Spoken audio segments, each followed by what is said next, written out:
Today is Friday, January 19th, 2024. Coming up on Roland Martin Unfiltered, streaming live on the Black Star Network. Louisiana moves one step closer to having its second Black congressional district.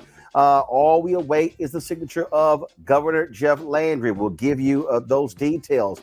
Also, President Joe Biden announces new student loan relief impacting some 74,000 people. And another $5 billion in student loan debt being wiped away. Also, government shutdown has been averted, well, for a short time. And Nimarata Nikki Haley just can't get out of her way. She screws up again last night when dealing with the issue of racism in America. We'll show you what she said. We'll also show you how Charles Barkley just eviscerated Nikki Haley for her answers. Folks, and a Florida A&M student on a bowling scholarship says it was revoked because she made clear to the coach that she had to study for finals. And then when she says that when her fellow teammates walked out of practice in solidarity with her, they all lost their scholarships. She'll join us on the show as well. It is time to bring the funk on Roland Martin Unfiltered on the Black Star Network. Let's go. He's got whatever the miss, he's on it. Whatever it is, he's got the scoop, the fact, the find. And when it breaks, he's right on time and it's rolling. Best believe he's knowing. Putting it down from sports to news to politics. With entertainment just for kicks, he's rolling. It's on go, roll, roll, y'all. It's Roland Martin.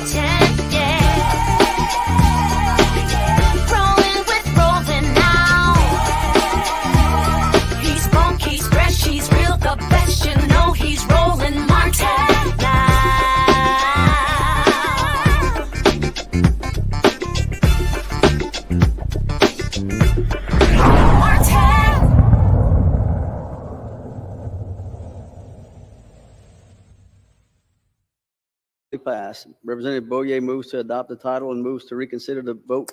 Folks, this was the Louisiana House where the vote was taken to create the second black congressional district in that particular state. It has been a long fought battle there with the NAACP Legal Defense Fund challenging Louisiana, and they now have their second black congressional district.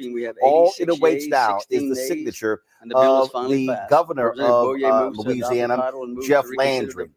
And of course, Jeff Landry also had been fighting this when he was the attorney general of the state, but it was made perfectly clear by the courts, look, it's not going to happen, folks. You're losing this battle.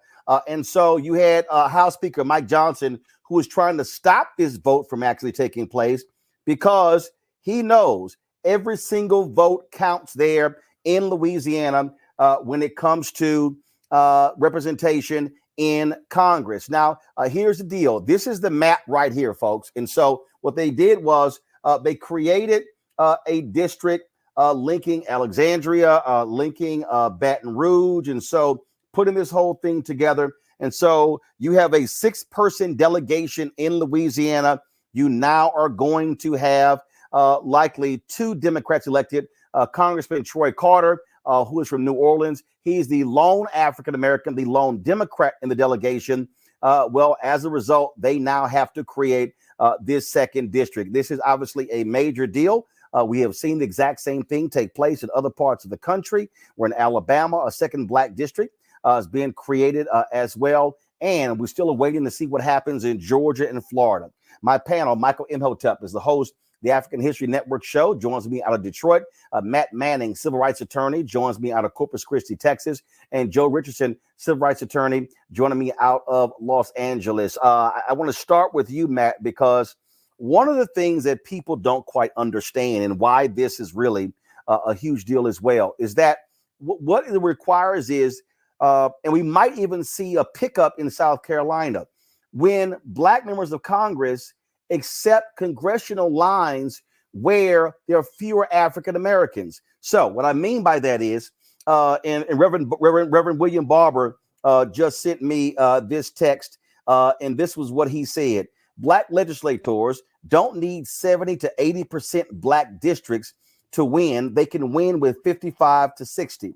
Republicans in some states will promise a few black legislators 70, 75 to 80% black districts to protect them, and they agree with it.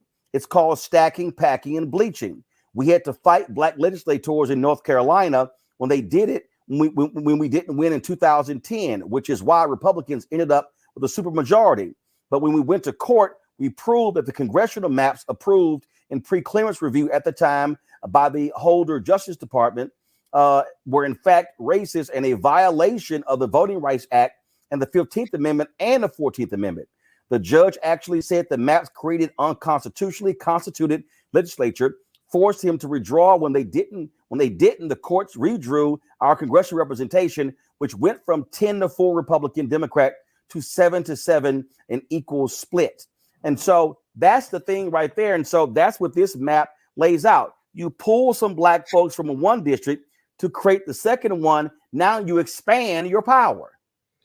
Absolutely. And, you know, you touched on it, but the Voting Rights Act basically enshrines the rights of people to have districts where they basically have a realistic chance of electing someone whom they want to elect. And to your point, I mean, that's what's so insidious about gerrymandering, right? You draw these lines so that you can maximize support in a way that is beneficial to you. But what that does inherently is it cuts out people being able to truly participate in the process. Now, I hadn't heard some of those terms in Reverend Dr. William Barber's text, but it makes sense. And I would imagine that that's happened, you know, since time immemorial, especially since Black people have really been involved in the government in the United States. But some legislators who are accepting ratios that are not, you know, advantageous to the people at large. So I'm glad that the courts did the right thing here.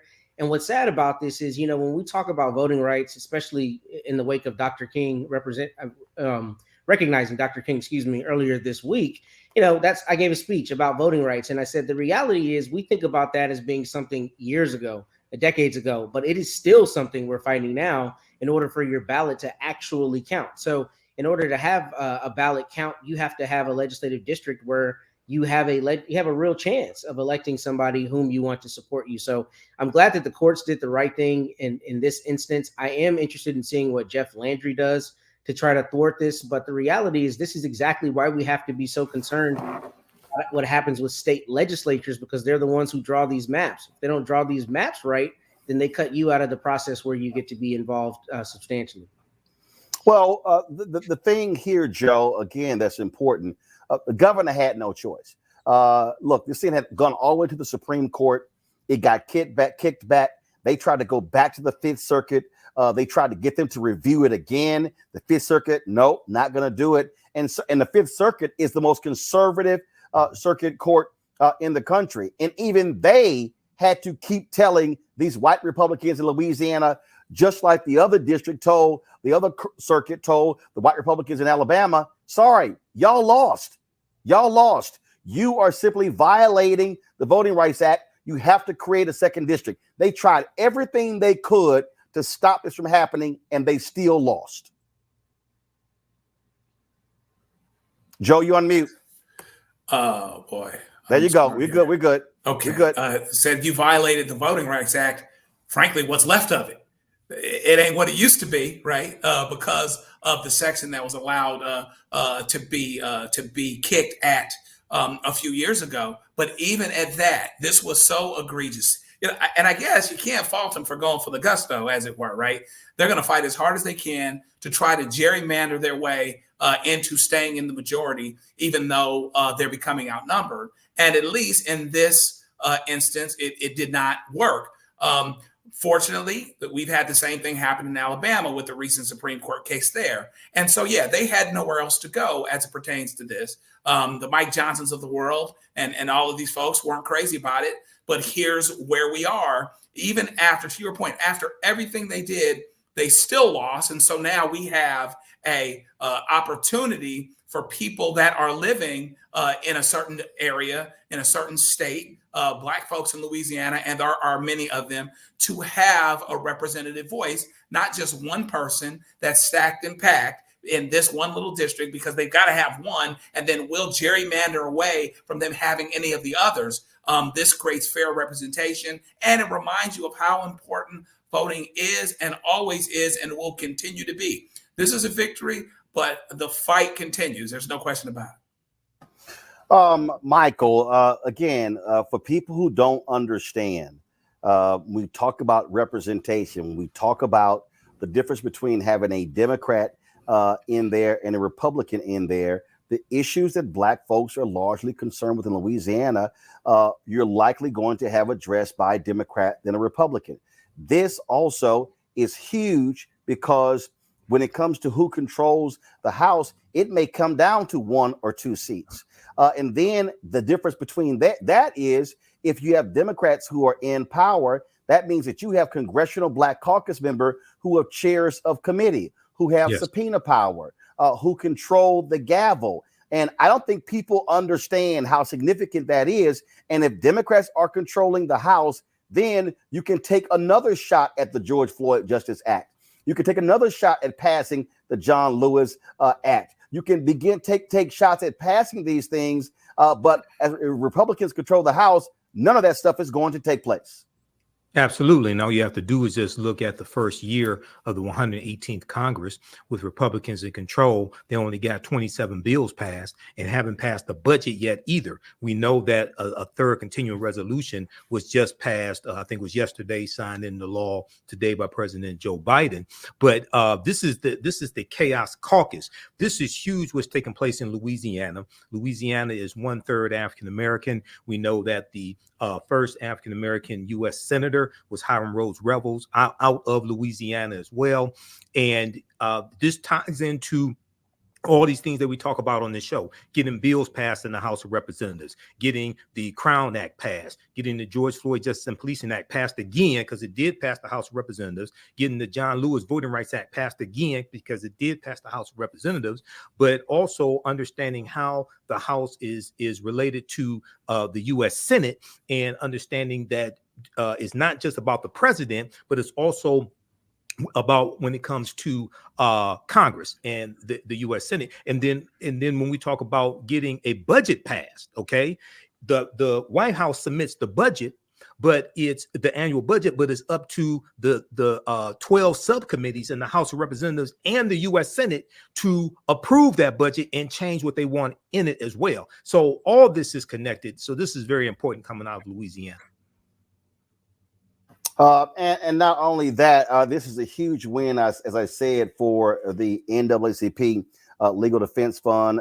They were leading in this here. This is the tweet that Janae Nelson has set out. We did it. Our amazing clients, LDF legal team and co-counsel, along with the Louisiana legislature and leadership of Governor Jeff Landry, got passed a bill creating a second congressional district in the state where Black voters can finally elect a candidate of their choosing. And so that's what you see there. And so, again, big news there coming out of Louisiana. All right, folks, hold tight 1 second. When we come back, we're going to talk about student loan debt relief. President Joe Biden makes another announcement, another 74,000 people having their student loan debt wiped out. And we'll tell you exactly what that entails when we come back right here on Roland Martin Unfiltered on the Black Star Network. Don't forget, folks, support the work that we do. We are out here covering the stuff that other people ignore every single day, speaking to the issues that matter. And so when you support us, you are supporting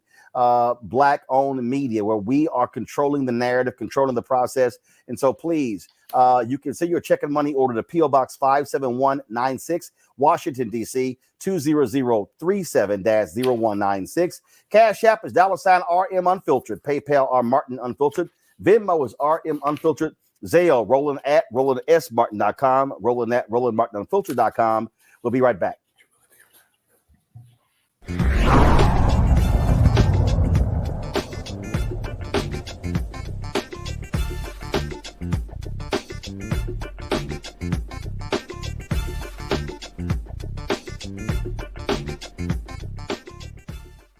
On the next Get Wealthy with me, Deborah Owens, America's Wealth Coach, nurses are the backbone of the healthcare industry, and yet only 7% of them are Black.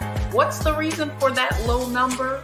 Well, a lack of opportunities and growth in their profession. Joining us on the next Get Wealthy is Needy Bartonillich. She's going to be sharing exactly what nurses need to do and what approach they need to take ownership of their success. So the Black Nurse Collaborative really spawned from a place and a desire to create opportunities to uplift each other, those of us in the profession, to also look and reach back and create pipelines and opportunities for other nurses like us. That's right here on Get Wealthy, only on Black Star Network. We just have one of the oldest cultures that's desperately needed for mutual salvation. That's the consciousness. We have the keys in our roots to save mankind. We get to see the condition of other countries, other oceans, other cultures. And if we believe in God, a lot of us do, He's telling us if you don't get rid of that stuff that makes somebody superior or inferior and work together for the mutual salvation, everybody's gone.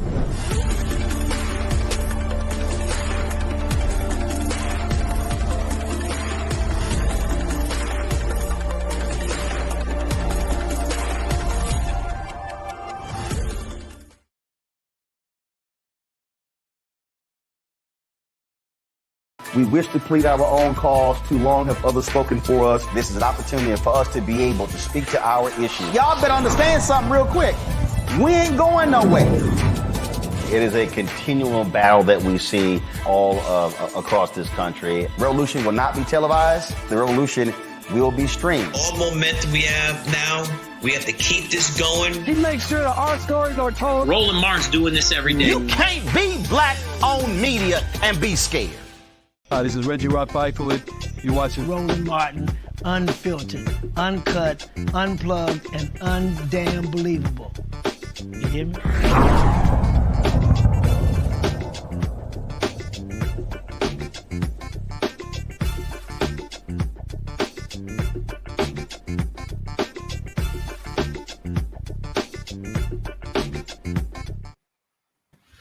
Folks, big news out of the nation's capital. President Joe Biden today announced more student loan debt relief that is coming to this country. This here is the tweet that was posted today. My administration approved debt cancellation for another 74,000 student loan borrowers.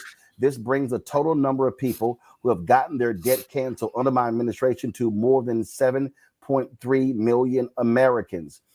And in this particular round here is really a lot of public workers, individuals who have been working for the public, and they're having their loans forgiven. And so when you talk about out of the 74,000, some 44,000 fit that category. This was and so we're talking about some $5 billion. This is the statement from the White House that says it right here. And so when you go under here, it says of the 74,000 borrowers approved for relief today, nearly 44,000 of them are teachers, nurses, firefighters, and other individuals who earned forgiveness after 10 years of public service, and close to 30,000 of them are people who have been in repayment for at least 20 years, but never got the relief they earned through income-driven repayment plans. Of course, the Supreme Court ruled against President Biden when he tried to offer student debt relief to everybody. And so what they've done is go back into the programs to understand exactly what has been going on. You'll see in the announcement, it says, my administration is able to deliver relief to these borrowers and millions more because of fixes we made to broken student loan programs that were preventing borrowers from getting relief they were entitled to under the law. And so that's how they've been able to do this. We're almost down to the point of $140 billion in student loan debt that has actually been wiped out under the Biden-Harris administration. And keep in mind, Republicans have made it perfectly clear. They don't want to see any student loan debt relief. This was a campaign promise of President Joe Biden, Vice President Kamala Harris, and now you see them actually going through with that. Joe, I'm going to go to you. When I posted this on my Instagram page and also on my social media accounts, a number of people talked about it. Matter of fact, one lady sent me a direct message. She sent me a direct message. Give me 1 second. I want to pull it up and read it to you because I need people to understand these things are real. This woman said, I put 2 kids through school, no financial aid. They forgave $300,000 in debt for being a public servant. I'm happy. When I posted this on my page as well, just a number of people in the comments said, hey, I'm one of those people. Awesome. Thanks, Joe. Another person said, mine were forgiven in July 2023. Thanks, President Joe Biden. I'm one of those whose student loans were forgiven. Thank you, President Biden. And so it's crazy to have somebody on this page, Joe, say, I don't know anyone that got their loan forgiveness. And then I said, just scroll up the damn page. This is the thing that people need to understand. This does not happen if Biden and Harris are not in the White House. Yeah, there's no doubt about it. And remember, they wanted to do more than that. And the Supreme Court actually didn't let them do it. This is a fundamental life-giving program. And what he's tried to do is, based on the Supreme Court decision, actually craft something. It had to be more narrow, but craft something that could help as many people that were really supposed to be helped as possible. So you're talking about firefighters, you're talking about teachers, you're talking about people that do the most incredible work, but don't get the pay, and they're locked into loans that just get bigger. Forbearances, things make those amounts bigger. Folks are still struggling with them. And so this has been an incredible life-giving program. And this is a perfect example of, for those that are walking around saying, well, Joe Biden hadn't done anything for me, with an irony. They might have a paid off student loan. They've got more expanded health care. They've got infrastructure programs. They've got 3.5% unemployment. They've got inflation that's going down, but Joe Biden doesn't do anything for us. So, at some point, people are going to have to make sure they understand what it is that's going on. But the Biden administration has to do the best job possible about getting the word out at the risk of tooting its own horn and letting them know, reminding them who was it that did want to do this, and who was it that didn't want to do this, and who is it that wants to do even more, but he's actually trying to work within the law, including what the Supreme Court has done to maximize this benefit. And I'll tell you right now, Michael, some of these people really drive me crazy. Somebody posted, and this is a very prominent person, I haven't received any of these billions. Well, guess what? It ain't just you. Then somebody else goes, I just checked my account. I wasn't selected. We still have work to do, Mr. President. Another person goes, I don't know anyone that got their loan forgiveness. Another guy goes, so another woman goes, this is laughable. And my response was, so $140 billion in loan forgiveness is laughable. I mean, the thing here, and matter of fact, there's one guy who complained. He said that he was against. He said that he paid off his student loans. He never got a refund for that. I said, well, hell, I buy my own groceries. I don't ask for a refund when other people are getting food assistance. Yeah, Roland, when you have people who complain about student loan forgiveness, most of these people don't complain about paycheck protection loans that were forgiven by the federal government. And the average paycheck protection loan was much larger than forgiving what Biden Harris were originally going to do, which was up to $20,000 forgiving student loans, the executive order. OK, then you have Republicans. So if what Biden Harris are doing is laughable, then what Republican senators who tried to strip Biden of the ability to be able to discharge student loan, then that must be hysterical. OK, so when you look at, because you have 5 senators, including Mitt Romney, who last year tried to get a bill passed in the Senate to strip the president of the ability to discharge student loan debt. So this is good. They're building on what they've done. According to the article from Forbes.com, more than $136 billion so far has been forgiven, 3.7 million Americans, and they're going to continue to build upon this. Now, I have to say this. If more people had voted for Hillary Clinton in 2016, you'd have a 6-3 liberal Supreme Court, most likely, as opposed to a 6-3 conservative Supreme Court. And that 6-3 liberal Supreme Court most likely would have upheld President Joe Biden's executive order, which would have discharged even more student loan debt. So this is an example of how elections have consequences. Look, they absolutely have consequences. And I get it, Matt. Everybody wants to get something. But for anybody to somehow suggest, that's not a lot, that's not a big deal, this is a pittance. I'm sitting here looking at a person who posted that they are a public school teacher and they had more than $150,000 in student loan debt forgiven. Now, I'm sorry, okay? Just because everybody didn't get their student loan debt forgiven does not mean it's not important. It's $140 billion and 3.7 million Americans. And it's purchasing power. Michael and Joe spoke to the issues, I think, brilliantly. But the problem that we have when we talk about student loans is we have created a real dichotomy between those who, took federal assistance for school and those who didn't. And it's very much looked at in an individualistic way. The reason that's problematic is that our entire economy and our society benefits, 1, from a more educated populace, and 2, from a populace that has disposable income to participate in the market, buying goods and services. So really, on the whole, there's a benefit to student loan forgiveness. But one of the things that we don't talk about enough, and one of the biggest components of this, is college costs. So it's not just taking out money to go to school. It's the fact that the cost to go to school have ballooned, extraordinarily, not only in the last decade, but in the last several decades.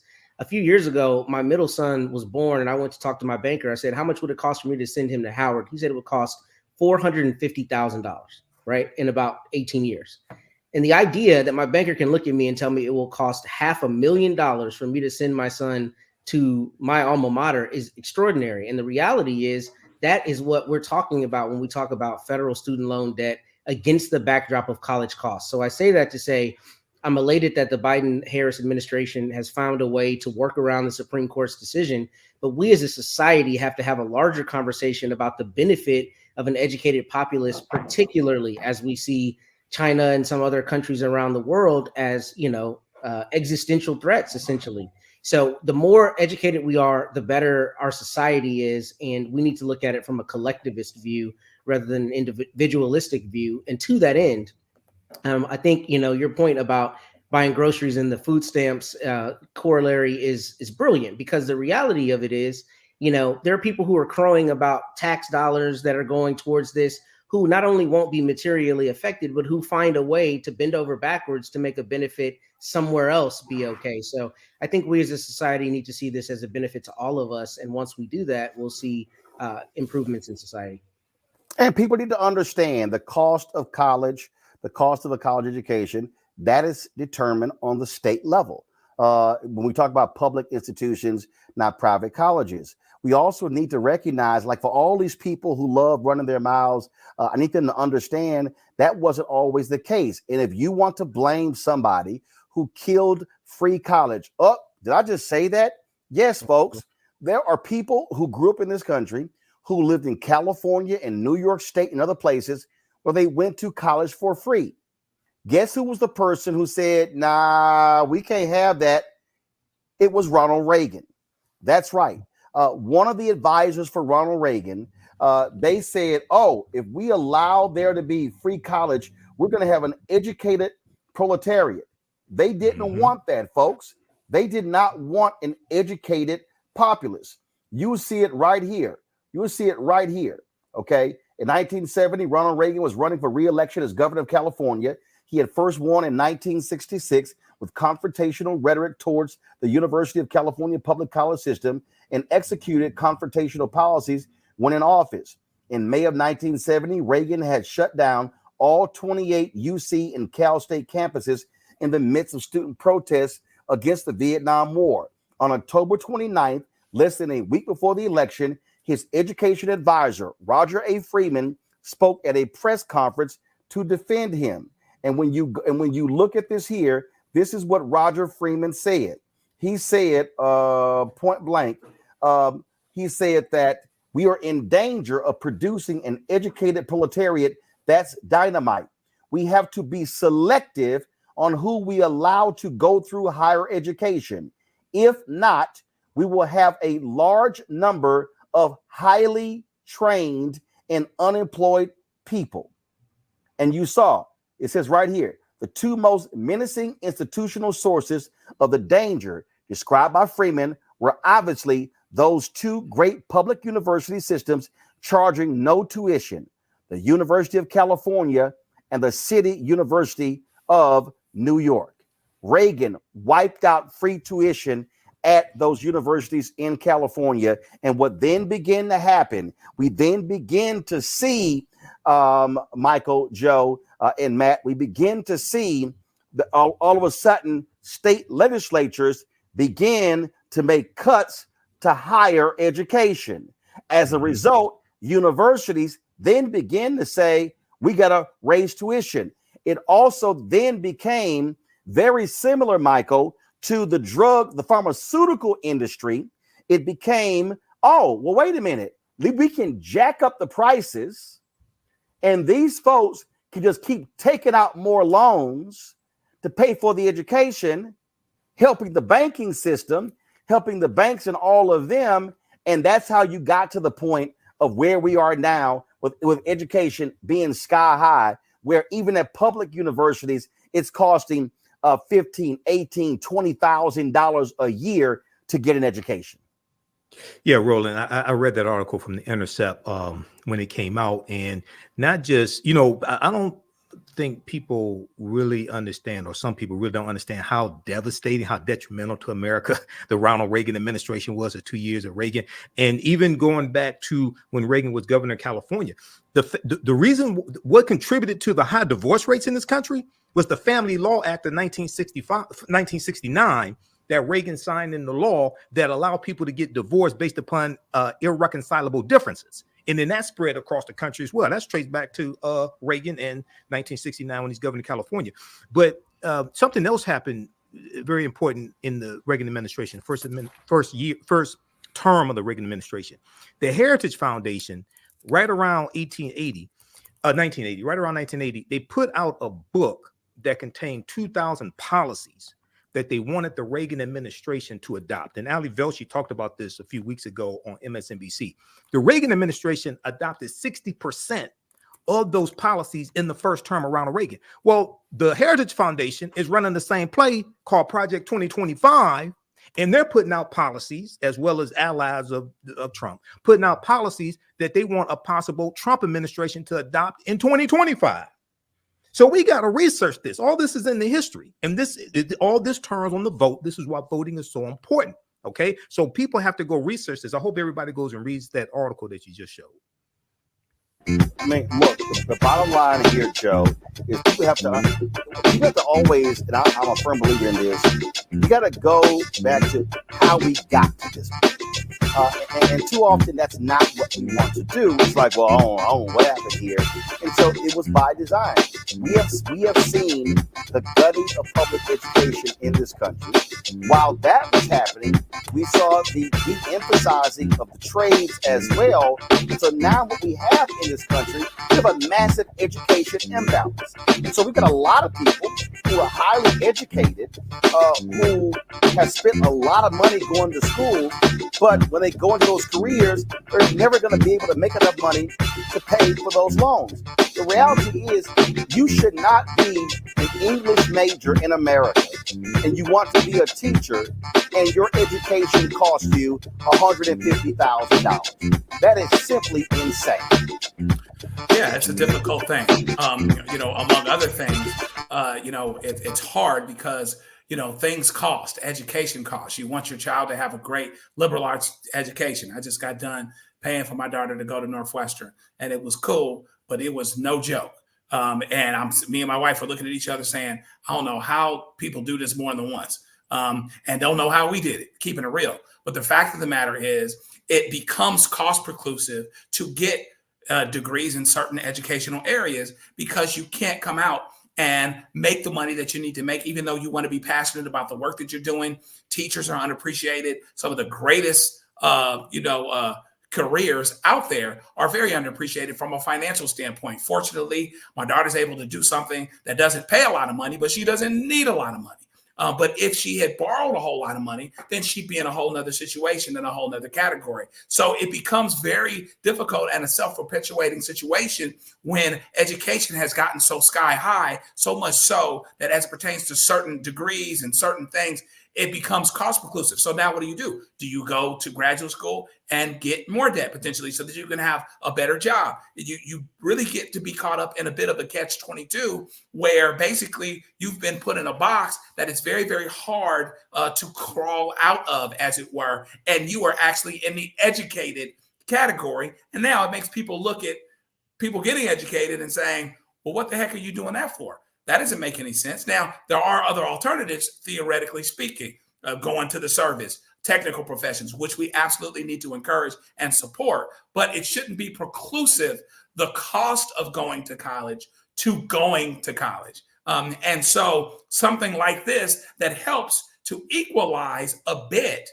So people that are in a particular situation is good. However, to the point that Matt just made, we have to make a larger discussion about how we approach this situation long term, because the problem still is that it costs too much to get educated, so much so that it may not be worth it for a lot of people that are going to college. That really is the struggle, and we've never. You're not seeing massive conversations where legislators are meeting to confront the high cost of public education. No, I'm assuming that was for me, Roland. Yeah. They aren't. Yeah, they're not having those conversations, at least not that I've seen. And first, let me congratulate you and your family, Joe. Northwestern is a fine institution. Congrats to your daughter.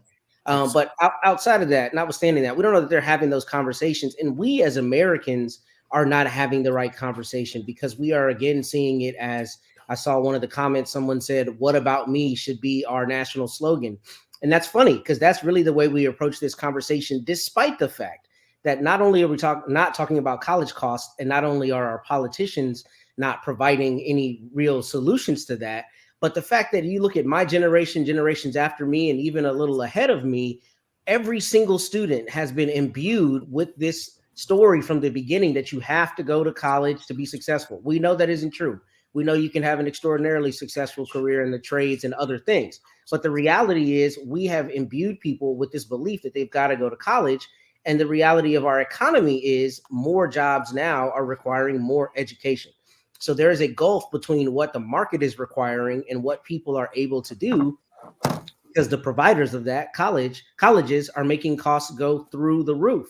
And that's really what we need to talk about is cost control, the same way we do with other things, cost control for really important pharmaceuticals or other things that we deem as a society, things that should not be commodified to the extent that the free market is just determining those costs and, to hell with them not being regulated to a certain extent. I think we as a society have to see a benefit to education to the extent that we require those costs to stay down. And, I'm glad you made the distinction about private colleges versus public colleges. That's extremely important. Howard is a private school. It may cost differently than your public schools. However, the University of Texas at Austin, my parents' alma mater, is extraordinarily cost prohibitive for most Texans. It is not cheap to go to UT Austin. It's hard to get in. And if you get in, it costs a boatload of money for most people. So this is a conversation we have to be having about public schools, private schools, community college. And we also have to make it, I think, incentivized on a much larger scale for students to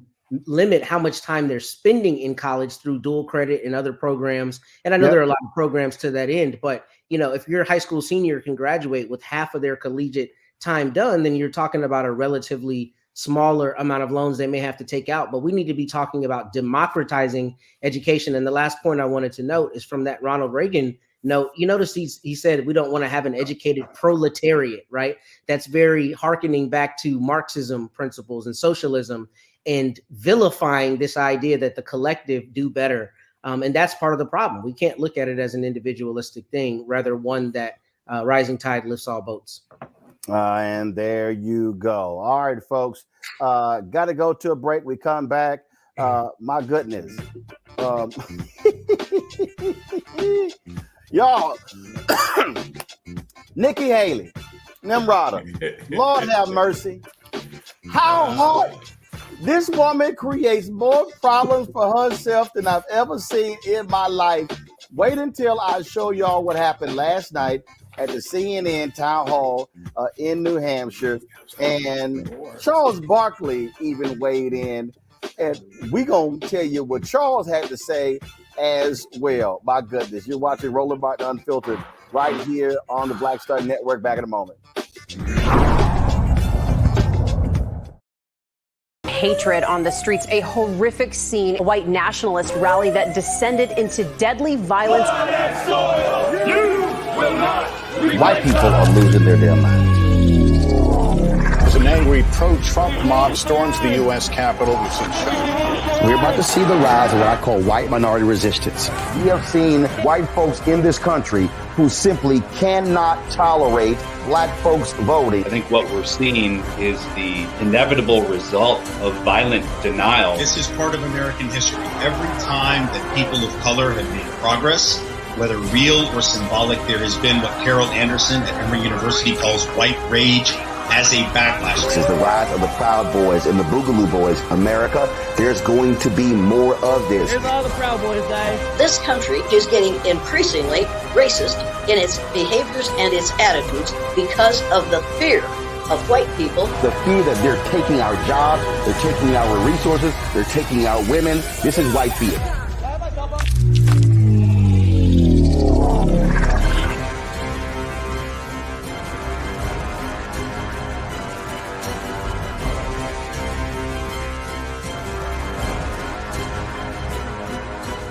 My name is Lena Charles, and I'm from Opelousas, Louisiana.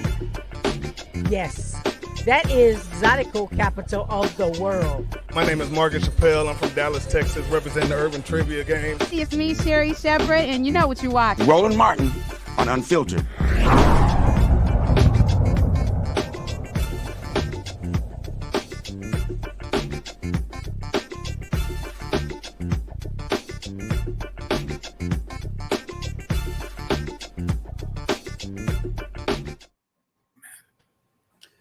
All right, fam. Nimarata Nikki Haley cannot get out of her own way. Lord, she don't know how to answer these questions when it comes to racism in America.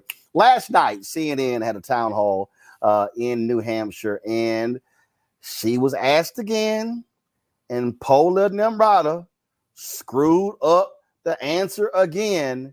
I swear, I like this ain't that hard, but she making this thing hard. All right, y'all, check this out.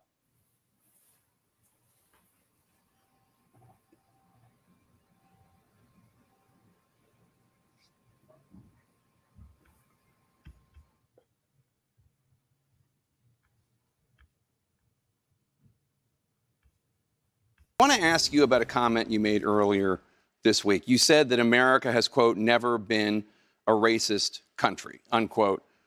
Protections for the institution of slavery were written into the U.S. Constitution. The White House was built with slave labor. Your home state of South Carolina seceded from the Union, fought a war to defend the enslavement of black people. I understand you don't think America is a racist country now, but we're here at a college. Do you really think as a historical matter, America has never been a racist country?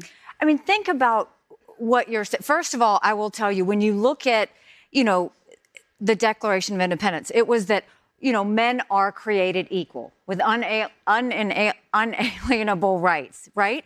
That was what we all knew. But what I look at it as is I was a brown girl that grew up in a small rural town. We had plenty of racism that we had to deal with. But my parents never said we lived in a racist country. And I'm so thankful they didn't. Because for every brown and black child out there, if you tell them they live or were born in a racist country, you're immediately telling them they don't have a chance. And my parents would always say, you may have challenges. And yes, there will be people who are racist, but that doesn't define what you can do in this country. And so I think it's important that we tell all kids that, look, America is not perfect. We have our stains. We know that. But our goal should always be to make today better than yesterday. It's hugely important. And that's the problem I have, is we have too many people with this national self-loathing. It is killing our country. We have got to go back to loving America. We are blessed because that little brown girl in that small rural town in South Carolina, she grew up to become the first female minority governor in history. She then went on to be UN ambassador, and now she's running for president of the United States. I want every brown and black child to see that and say, no, I don't live in a country that was formed on racism. I live in a country where they wanted all people to be equal and to make sure that they had life, liberty, and the pursuit of happiness. Okay, but just to push back a bit, because I was a history major in New Hampshire, you're talking about the ideals of America. But America was founded institutionally on many racist precepts, including slavery. But when you look at said all men are created equal, I think the intent was to do the right thing.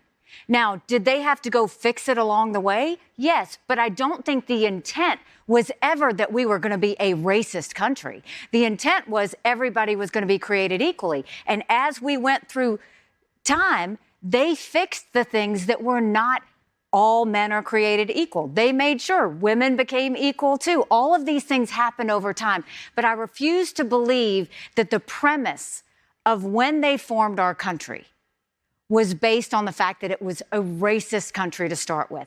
I refuse to believe that. I have to know in my heart and in everybody's heart that we live in the best country in the world, and we are a work in progress, and we've got a long way to go to fix all of our little kinks. But I truly believe our founding fathers had the best of intentions when they started, and we fixed it along the way, and we should always look at it that way. Where did she go to school? Okay, but before I weigh in, before I weigh in, oh man, the night before, Charles Barkley, he's on the show with Gayle King called King Charles. Barkley spoke about Nimarata Nikki Haley. Brian, we've never been a racist country. Our goal is to make sure that today is better than yesterday.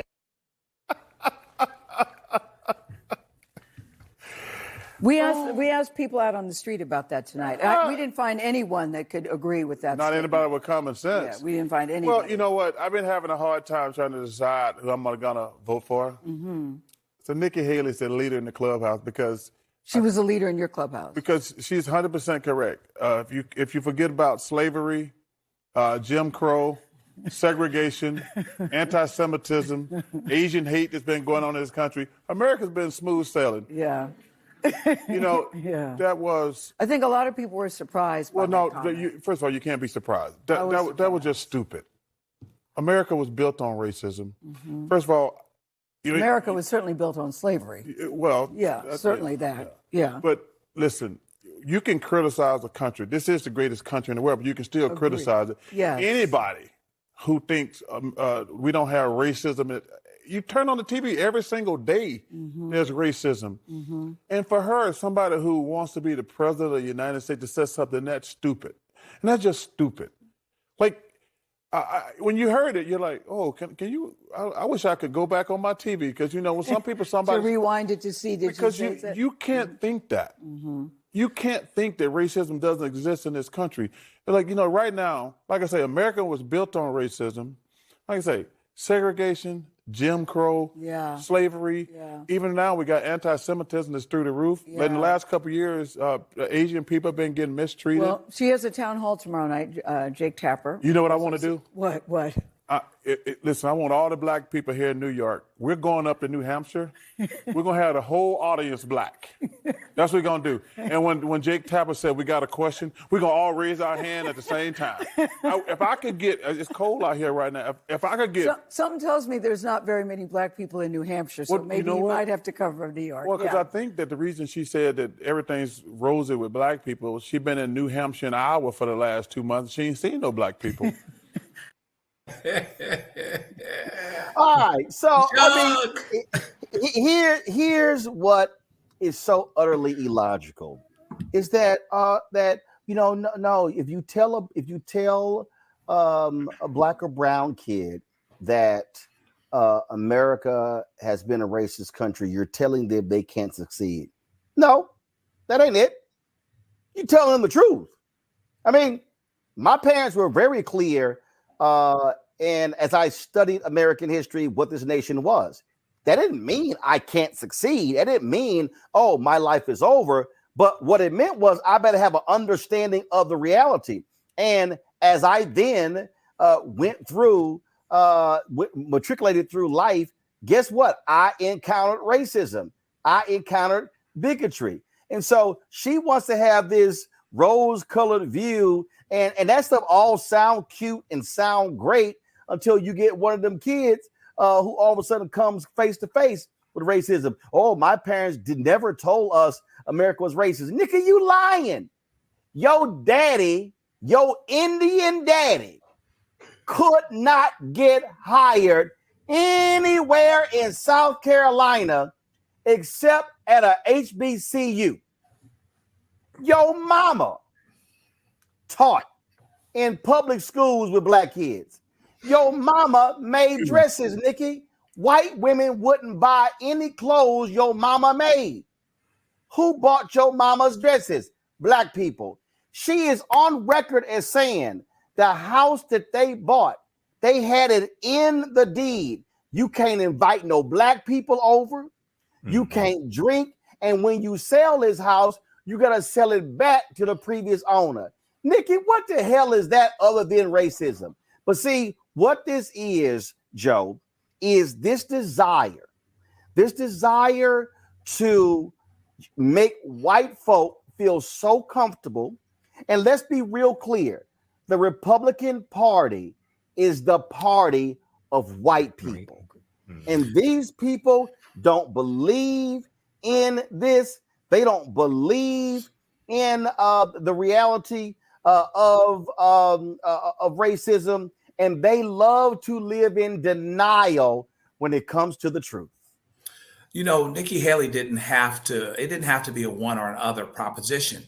You can acknowledge that there is racism, and it's nuts to not acknowledge that we weren't built on racism, even if you don't think we're racist anymore. That could have been her middle ground. You can acknowledge that racism exists, but still say, my mom and my dad told me, even though they made a decision not to tell me those things because of what they knew and how they were going to approach it. That doesn't mean that it's not there. And that doesn't mean that we're not individually accountable. If we've got to be twice as good to get half as far, then that's our reality. And in her case, maybe she's done it. But you don't actually have to look around and act like something is other than what it is. She says, I want to live for tomorrow and not today. Well, if I'm driving from here to LA County or to San Francisco, I might want to get to San Francisco, but I have to start from where I am. Here's how we started. Black folk were 3/5 of a person. If you watch the movie Dazed and Confused, the teacher in there says, remember what you're celebrating is that aristocratic slave-owning white men didn't want to pay their taxes. No, we started off a little bit less than ideal. We can admit that. We were built on racism. That doesn't mean that you can't be accountable. That doesn't mean that we haven't made progress. That doesn't mean that we're not the greatest country in the world. We've got black billionaires, but you can deal with it for what it actually is. But, at the end of the day, Nikki Haley's looking at her watch and she sees that South Carolina is coming up in a second, and she needs to do real, real well in New Hampshire and in South Carolina. But, meanwhile, back at the ranch, South Carolina is who got it cracking when it was time for succeeding from the Union as it pertains to the Confederacy. So she's got to come out how she's got to come out. And this is going to end up being her gripe. Even Republicans ought to look at this. Nikki Haley wants to be all things to all people, okay? And it's very, very hard for her to just sit and to take a stand about something and to be in disagreement on something because she's worried about it. And the biggest irony is it's still the fight after all of this is over with for distant second place. I just crack up laughing back at the silliness that keeps coming out of her mouth. And it's like, girl, you keep answering the dumbass question like that, you're going to keep getting the question. That's true. And what I love about this show is things that you say like, yo, Indian daddy, yo, Indian mother.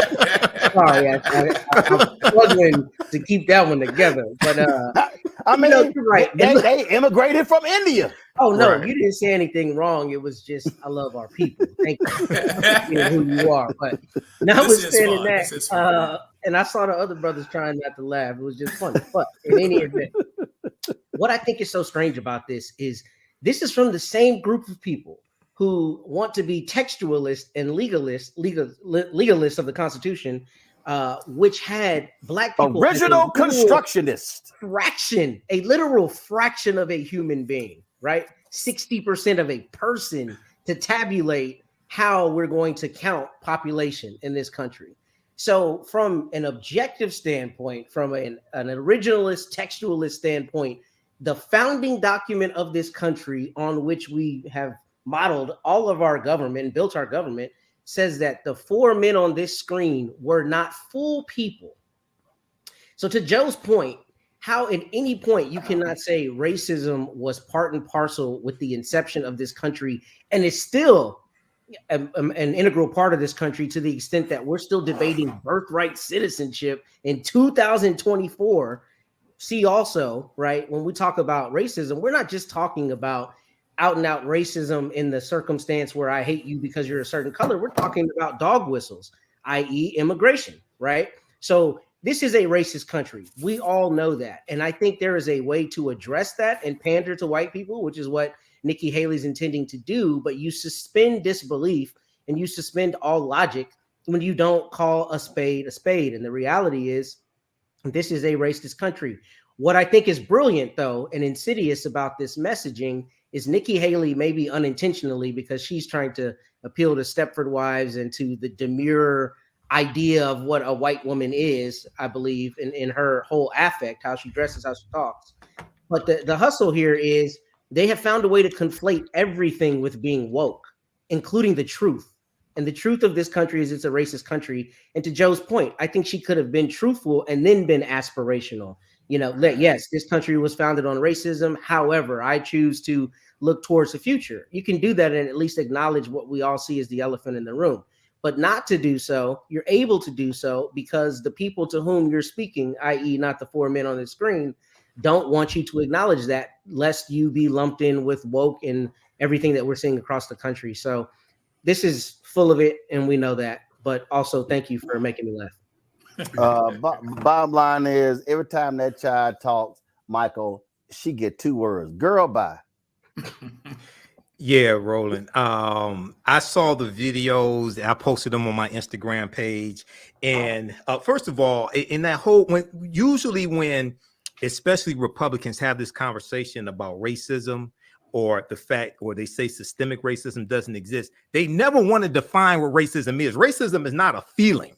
Racism is not people not liking you. That's bigotry. Racism is a system of advantage and privilege distributed based upon race, which comes out of the ideology of European white supremacy. That's what racism is. Racism is a power structure. The reason why Republicans, especially Black Republicans, won't admit that racism or systemic racism exists is because they have absolutely no policies to deal with it. So they want to pretend like it doesn't exist. Oh, that was something in the past. She doesn't even want to admit that in the past during 246 years of slavery, that America was a racist country. Then she wants to talk about all men were created equal. Yeah, but they were talking about all white men. They weren't talking about the Africans they were keeping enslaved. They weren't talking about white women. Okay, so even when she says that, it's disingenuous. And then I've got to.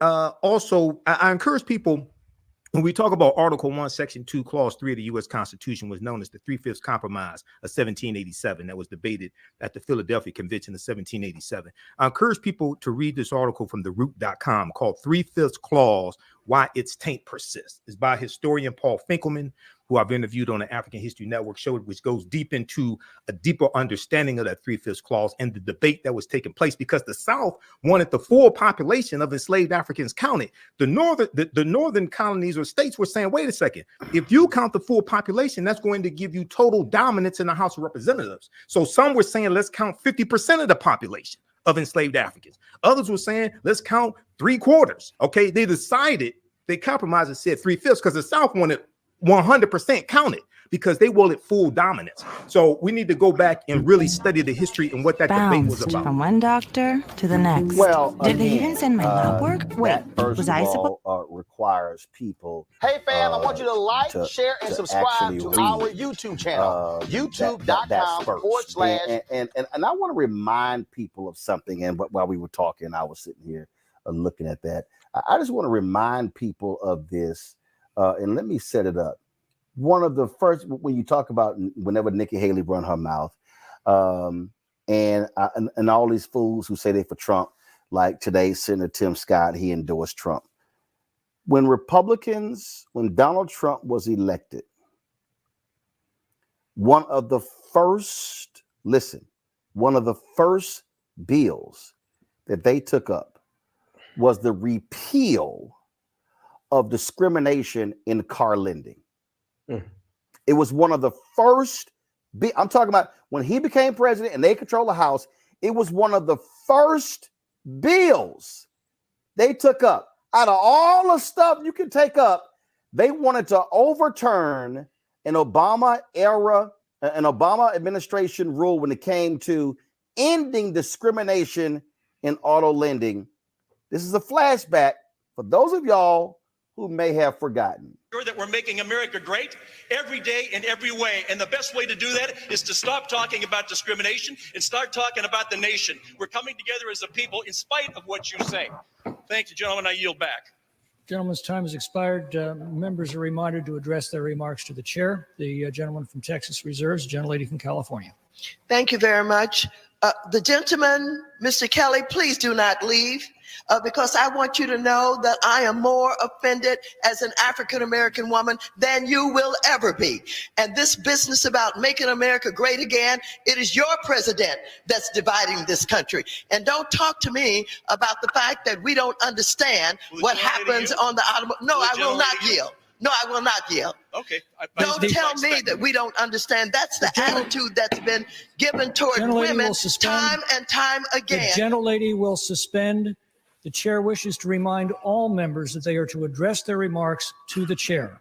I Gentlelady will respect the continue. chair, but don't stop me in the middle when you didn't stop him in the middle. And so I shall continue. Don't you dare talk to me like that and think that somehow women don't understand what goes on the floor of automobile dealers. Minded to direct her remarks to the chair. The And gentlelady I will am continue saying in that I will order. continue to do that. However, I don't appreciate that you did not interrupt him when he was making those outrageous remarks about him knowing more about discrimination than I know about discrimination. I resent that, and I resent the remark about making America great again. He's down here making a speech for this dishonorable president of the United States of America. Having said that, I reserve the balance of my time, and no, I do not yield not 1 second to you. Not 1 second. Not 1 second to you. That was again. So for all these people who are like, oh, those things are so long ago. We just witnessed that was 2017, and the Republicans wanted to get rid of those provisions. And what I mean by that is that block the white dude said he understood discrimination. In Carlinden. Now, we need to read between the lines. When a white person says they understand discrimination, they're talking about against white people it's and about against white messaging interests as well. Okay, we want to white get rid of supremacist this, but we want to do it in a certain order, in a certain way. With logic or with some type of utopian utopian perspective, he'll get lost. He means discriminating against us because our numbers are dwindling and we don't want to lose power. But Auntie had something for him, didn't she? That's my congresswoman. Yes, she did. All right, y'all, hold tight 1 second. We come back. I saw this story today done by my man Scotty, his off-script YouTube channel, and it deals a FAMU student, a top bowler, was kicked off the team because he said, "I'm focusing on my finals." Then her teammates came to her defense. They got rid of all their scholarships. What the hell is going on at Florida A&M? I'll discuss that next on Roland Martin Unfiltered on the Black Star Network. We just have one of the oldest cultures that's desperately needed for mutual salvation. That's the consciousness. We have the keys in our roots to save mankind. We get to see the condition of other countries, other oceans, other cultures. And if we believe in God, a lot of us do, He's telling us if you don't get rid of that stuff that makes somebody superior or inferior and work together for the mutual salvation, everybody's gone.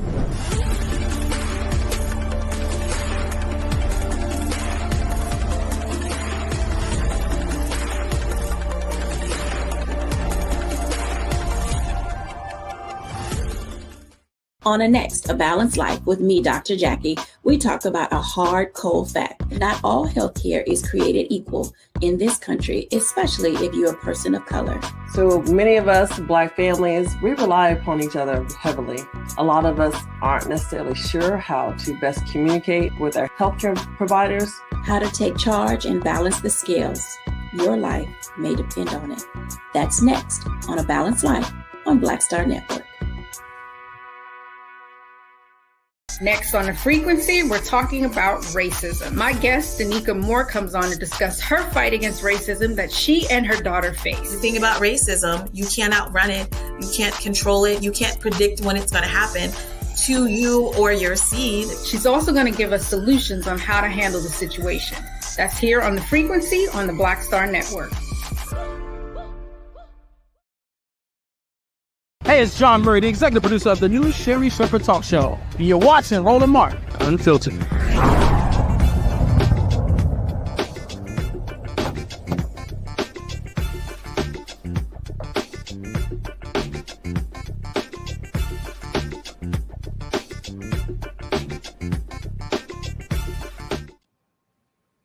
All right, folks, there are always different stories that will catch my eye, and then I'll be like, what the hell is going on? And so earlier today, I was watching my man Scotty on his off-script TV, watching his YouTube channel, and he was talking about all the different things that are going at Florida A&M University.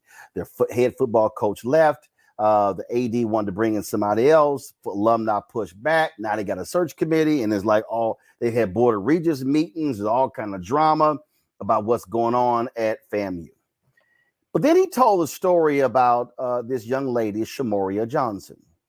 Shamoria is a top bowler. She's a bowling scholarship. And she took to her TikTok and Instagram to share with people about how she no longer is on the bowling team and how all the bowling team is gone. So according to Shamoria, she won honors as a bowler of the week. I mean, she's a very good bowler. And so she responded to an email from her head coach with regards to practice or something along those lines. And she responded that she was focusing on her finals. Well, the coach didn't like it and then confronted her at practice. Well, then Shamoria responded. And then the coach said, "You're off the team." Well, when she walked out of practice, her fellow bowling members, teammates, left with her. As a result, they got rid of all of their scholarships and they brought in a whole new bowling team of walk-ons. Shamoria Jones is right now on Roland Martin Unfiltered. Shamoria, glad to have you here. And so what's crazy to me, so you said, I want to focus on my finals, my finals. And so what was the coach asking you to do? Devote more time to practice and skip studying? Hi, thank you first of all for having me on here. Basically what happened was it was dead week. So it was the week before the final week of classes. We'd come back from Thanksgiving break vacation, and typically how it goes in the previous years with our previous coaches, we would have dead week and finals week off so that we could focus on studying for our final assignments and final projects. Because at Florida A&M, a lot of my colleagues and myself included, we don't just have finals week exams. We have final projects, we have group projects, we have papers that we need to turn in before actual finals week. And so the week before, on November 29th, the week of November 29th, my teammates were texting the coach and letting her know, hey, I have this project, I have this presentation, I have this study group, I won't be able to come into practice. And for the rest of my teammates, she told everybody, okay, no problem, good luck. And I texted her on November 29th and I said, hey coach, I won't be able to come into practice on Monday, December 4th, because I have 2 final papers due that I will need to work on. Unlike the rest of my teammates, I got no response back. I didn't get a text message back. And instead, she sent us an email where she was stating that we needed to manage our time better, and being a student athlete, we should be able to balance our schoolwork and our academic work. So having homework or studying is not an excuse to miss practice. And when I read that email, I felt a little bit anxious because I knew that I needed that time to work on my final paper. I am an English major, so it is quite a bit of work. So I responded to her email, and my intention was to emphasize that I really prioritize my academics, and seeing how this is the #1 public HBCU, it's a very rigorous academic setting. And so I ended the email saying that I would prioritize my academics as a student athlete. And I also referenced one of the rules from the women's bowling team rules, where it stated that being a student is the priority. That was the only bolded rule on the rule sheet. And I didn't get a response to that email either. Instead, I just was dismissed from the team. Whoa. So, okay, here's where I'm confused. Did y'all have any bowling tournaments during this period? No, sir. We actually had our last tournament it was before Thanksgiving break. Our last tournament of the semester was before Thanksgiving break, and it was the Alabama State tournament on November 16th. And that's the tournament that I actually was MVP of. I came in first place overall individually in that tournament. And that also allowed me to get SWAC Bowler of the Week. And I had also that same weekend been recognized at the Florida Classic for being one of FAMU's only athletes on Bright Future Scholarship. Okay. And so you've got finals coming up. And it's not like you are neglecting practicing your craft. Your deal is, hey, I gotta take care of my academic business or I can't bowl. So it's sort of useless saying, hey, I gotta come to all these practices. And first of all, how many practices a week are we talking about?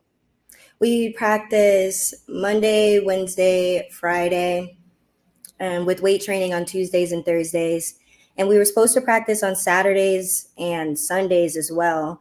But FAMU Athletics was unable to accommodate our practice at the on-campus lanes at Gallimore Lanes because of some conflict between student activities versus athletics.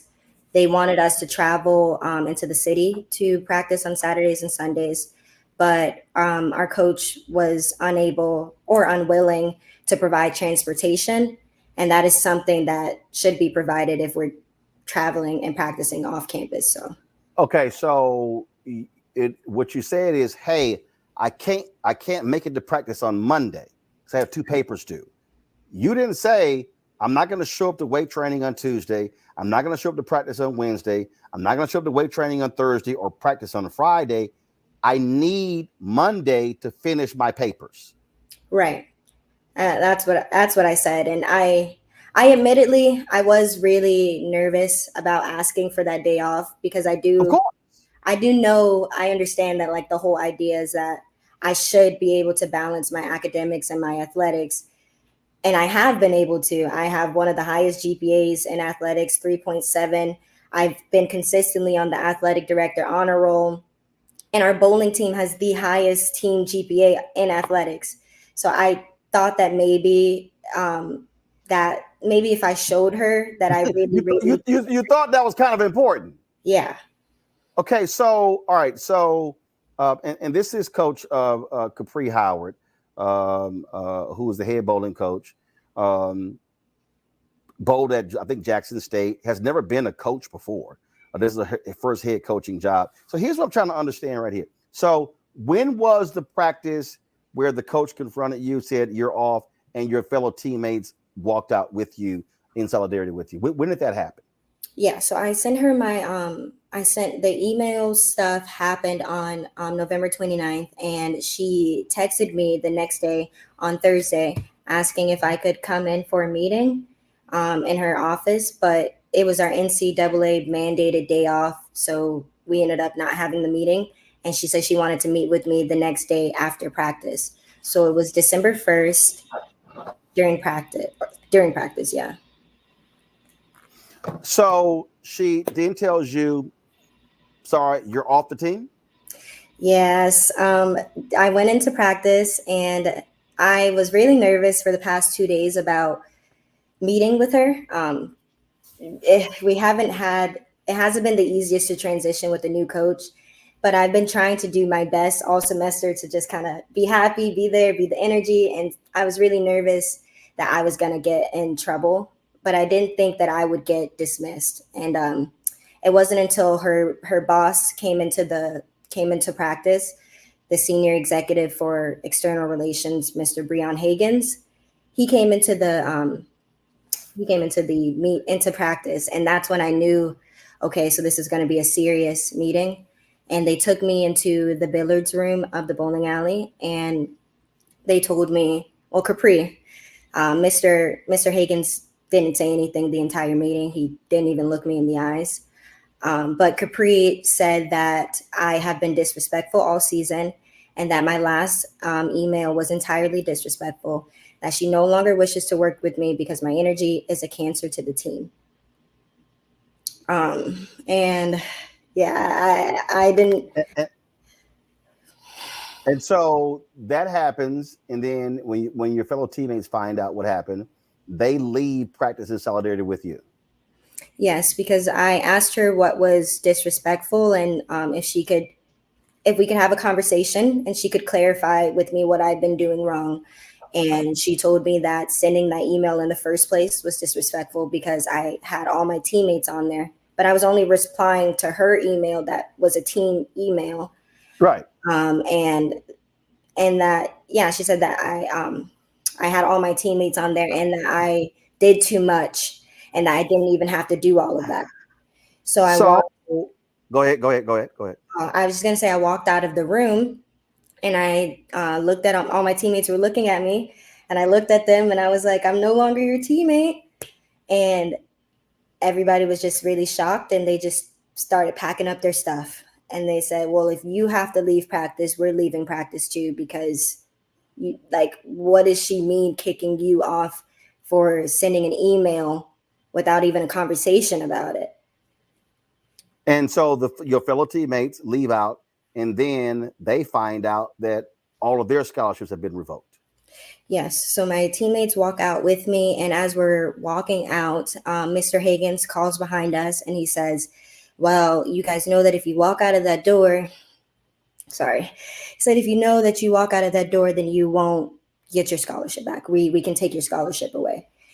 And everybody just kept walking because we didn't think that that was something that they could do. We were under the impression that our scholarships were protected by a contract. And the only way to break that contract is if you physically signed saying that you voluntarily do not want to be in that contract anymore.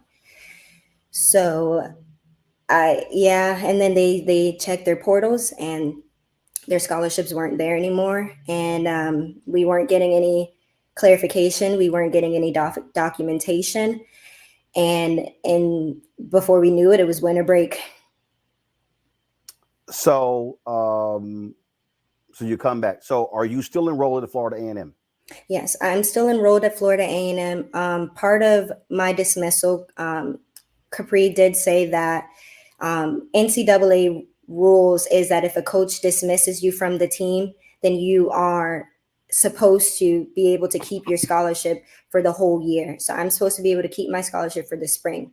But what they were trying to say with my teammates was because they walked out of practice, that they voluntarily gave up their scholarships. And some of them have since left the university. Yeah, so one of my teammates, she transferred to another university because she was afraid that she would just simply not be able to afford school. And my other two teammates thought that maybe some change could happen in this first, in these first couple of days. Right. But they got to school and they didn't have their scholarships and they weren't getting any help. So they made the best decision for themselves and their families to go back home. Are you and your family considering suing Florida A&M? I'm not sure about that. Are you planning to stay at Florida A&M after you finish the spring semester? I would love to stay here at FAMU, and that's the most disheartening and sad part about this is this has really grown to be my home. That's the only I came here because I was told that this would become my home, and it has. And in the English department, I love my professors. I love my peers. I'm in organizations and I feel stabbed in the chest because it feels like I have to make a decision on if I'm going to stay here and not have my voice be heard, or if I'm going to go somewhere else and continue my career. And do you still want to bowl? I do still want to bowl, but I understand that Coach Howard, she specifically said to me that she does not want to work with me. So I'm not going to put myself into a position. So I'm confused. So she doesn't want to work with her number one bowler. Yes. Gotcha. I did reach out to Florida A&M. I called the athletic department. I left a message for their head of communications. Have not heard back from anybody. I called about 5.5 hours ago, so there's ample time for them to get back to me. And so I would love for Florida A&M to respond so they can explain what happened here. Because now, last question for you. She said you were a Cancer. Did the two of you have any run-ins during the year? Did she write you up? Did she document any issues the two of you had in this semester? I believe what she was referring to as me as a cancer to the team is that I'm very outspoken. I've been taught from a young age that my voice matters and my opinion matters, and it will not be heard unless I use it. And I'm also been taught that people can take advantage of you if you do not use your voice.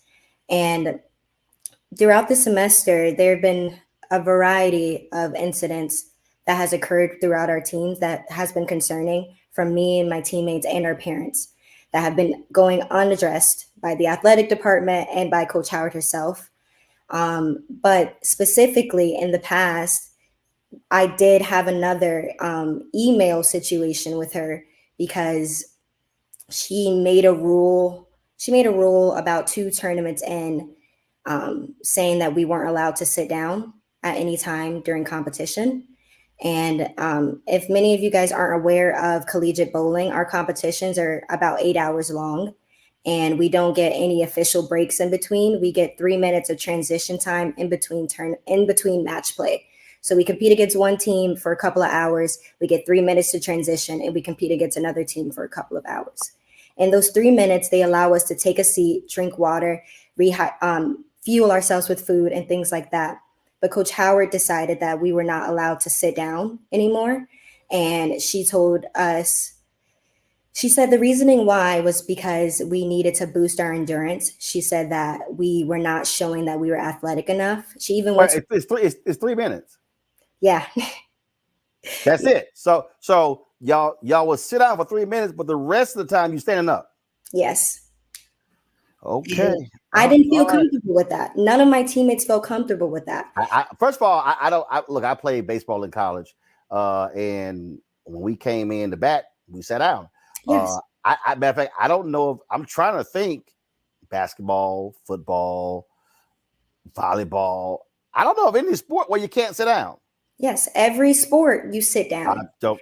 Okay, And that's a new one to me. Yes, that was an incident that happened. And another incident that happened was we got to the hotel room at our first tournament, and she gave me and 2 of my teammates a key to our hotel room.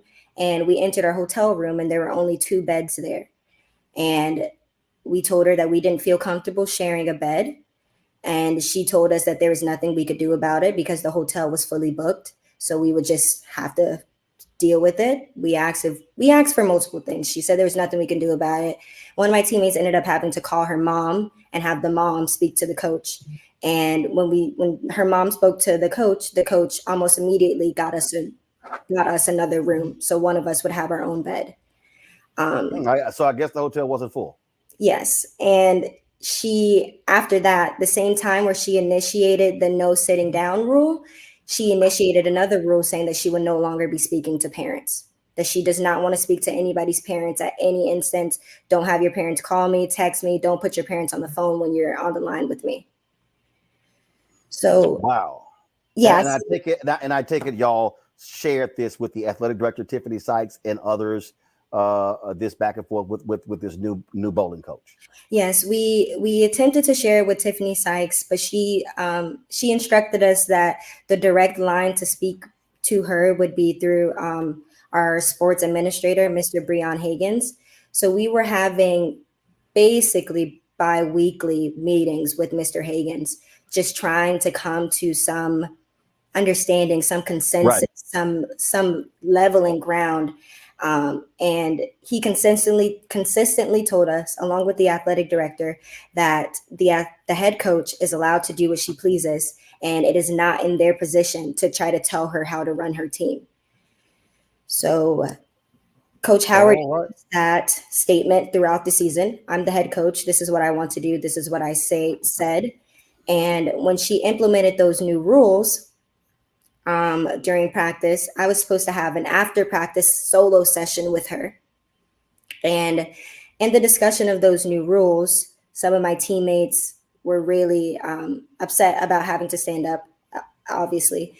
And she ended up getting upset about the fact that we were asking her questions about why do we have to stand up? What's going to happen if our feet hurt? What are you going to do if we sit down? And she actually stormed out of my practice session.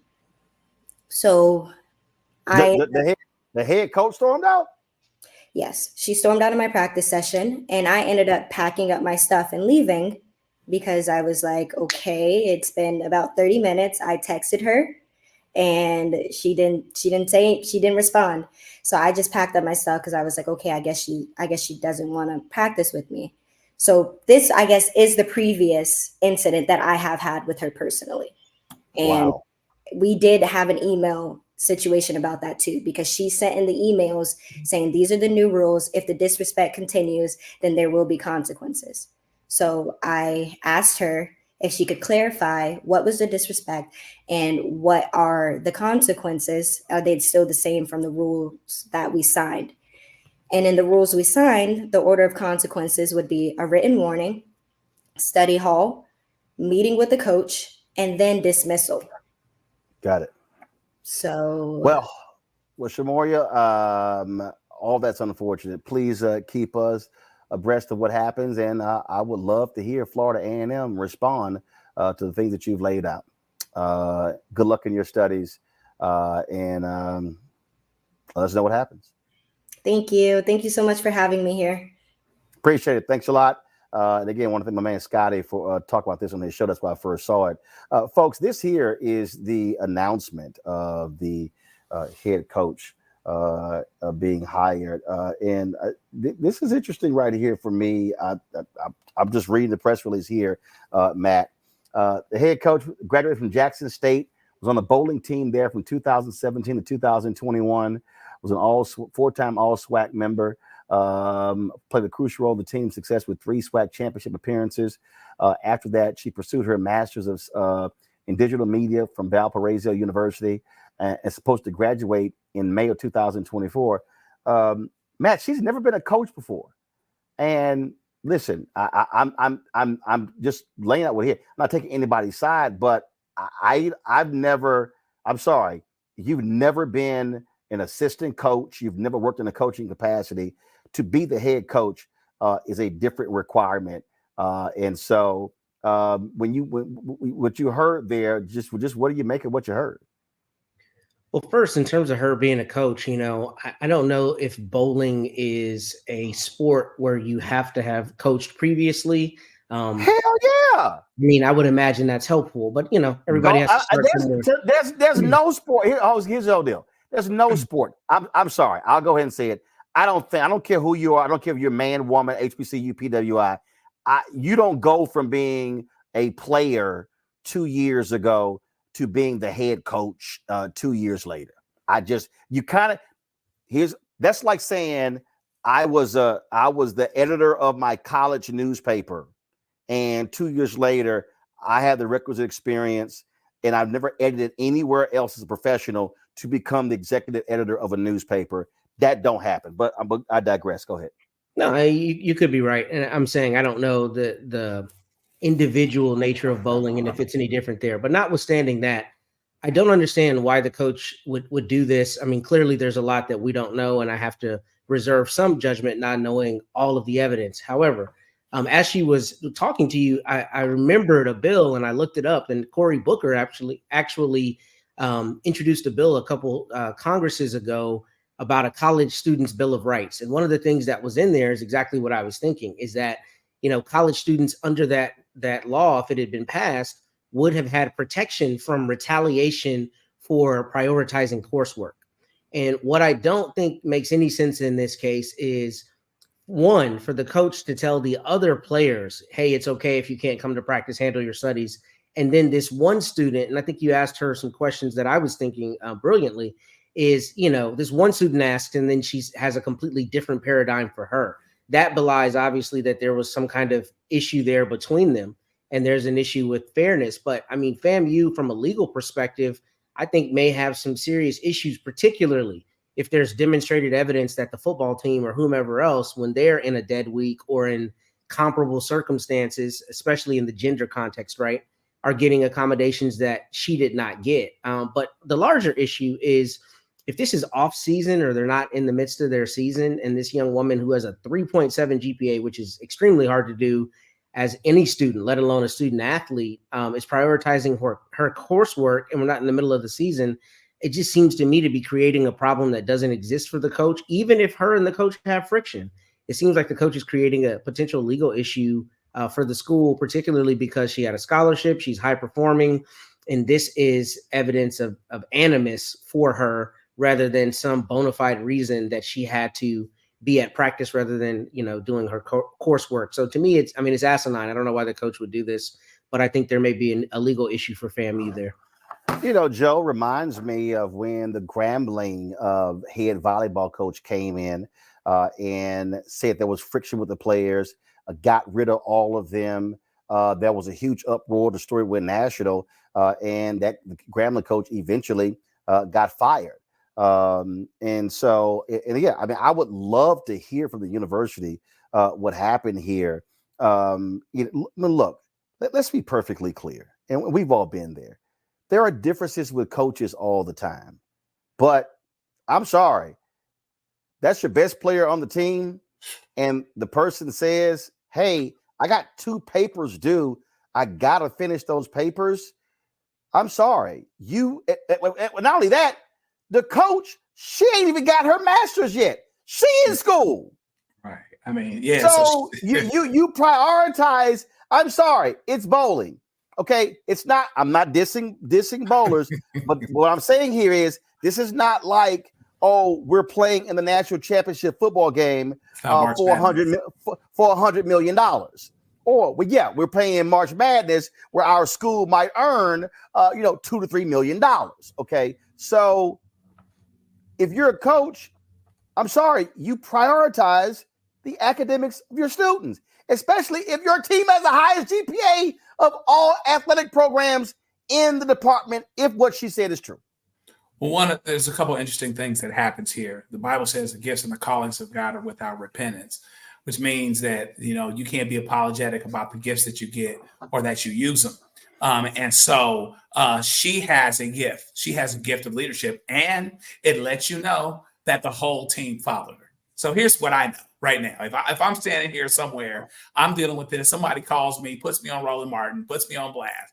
All I know is that before I hired this woman, I had a bowling team. And now I don't. All of them is gone.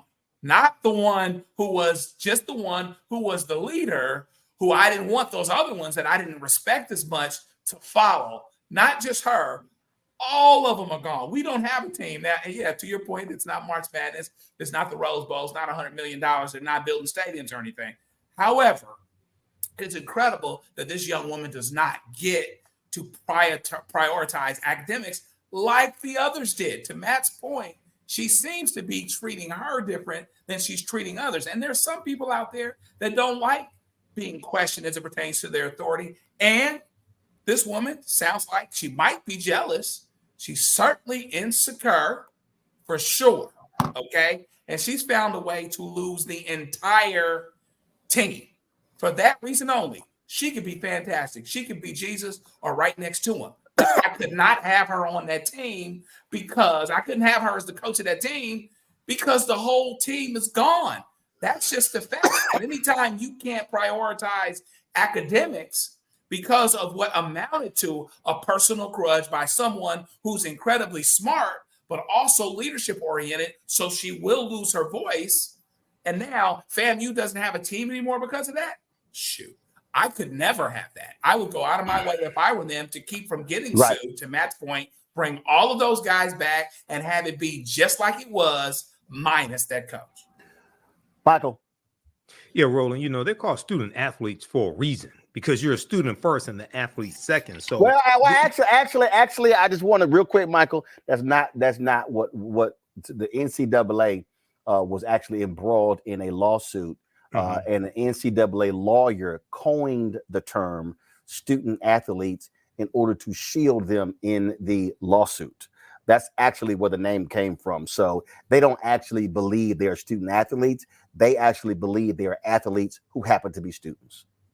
You're saying the NCAA or the students believe that? No. The NCAA, right? The NCAA created the phrase student athletes to protect them in a lawsuit Right. That was actually filed. If you straight up, if y'all not lying, if everybody who's watching, if you go to my YouTube channel and just type in Taylor Branch and Roland Martin, you will see an interview that I did with Taylor Branch. He wrote an ebook called The Cartel, where he wrote about this here.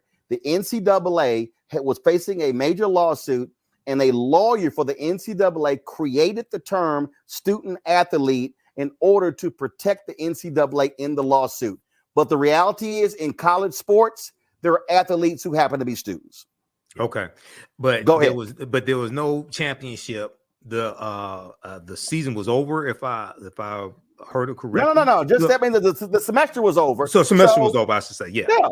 Semester was over, and they had finals. So she wanted to prioritize her grades and her tests and things like this and projects. And I'm curious to find out, what are the parents of these other student athletes, as you put it? What are the parents of these other ones who lost their scholarships? What are the parents going to say? How are they complaining to the school? What's the response from the athletic department? And will an investigation be launched into this whole matter? No. As well? I mean, here's the deal. My man Scotty Allscript, he did it on his show today. That's why I first saw it. Then when I saw it, I was like, wow. So I DM'd the sister. And look, we've covered numerous stories here dealing with HBCUs.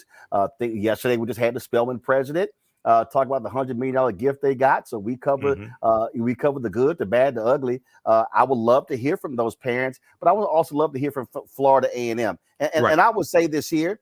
I would say to the AD, Tiffany Sykes, I would say this to the president, Dr. Larry Robinson, fix this.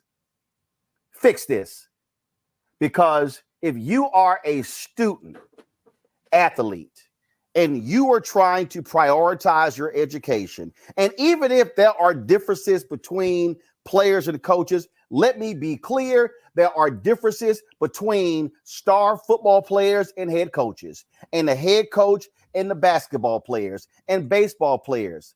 But it doesn't resort to saying, get the hell off my team, and the rest of the team, y'all walk out as well. I'm going to replace all of y'all with walk-ons. That's dumb. And yes, we should have, as this woman said, have a higher expectation for HBCUs in terms of how they treat folks. And so I would love to hear if there's some other side of this story.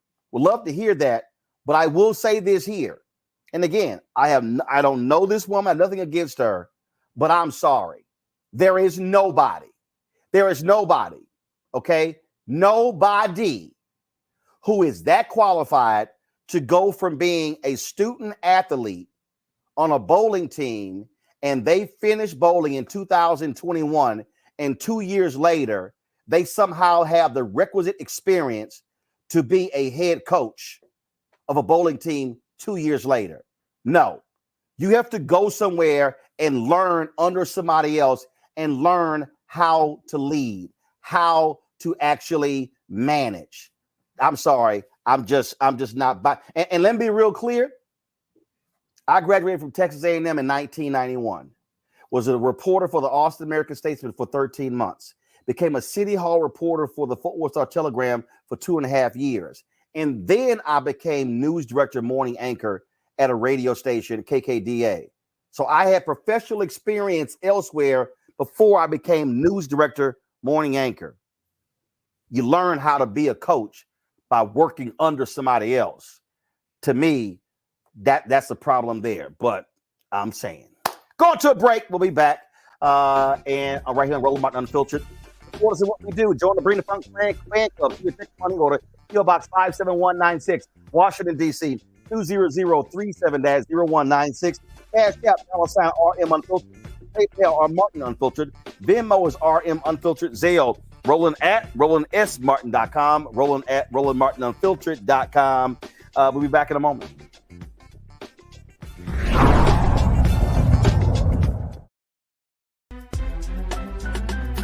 I'm Faraji Muhammad, live from LA.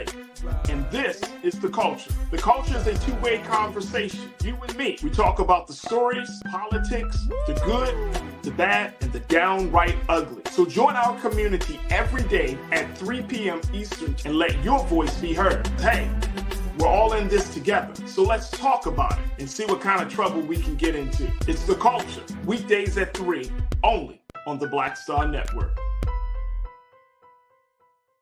When you talk about blackness and what happens in black culture, we're about covering these things that matter to us, speaking to our issues and concerns. This is a genuine people-powered movement. There's a lot of stuff that we're not getting. You get it, and you spread the word. We wish to plead our own cause.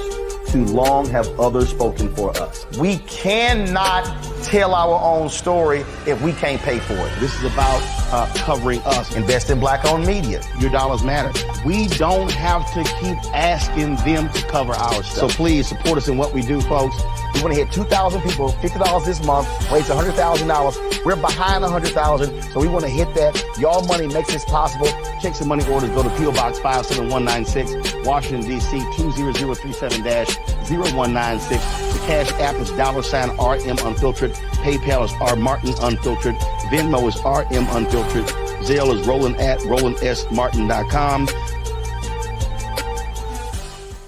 Hi, I'm Jo Marie Payton, voice of Sugar Mama on Disney's Louder and Prouder Disney Plus, and I'm with Roland Martin on Unfiltered.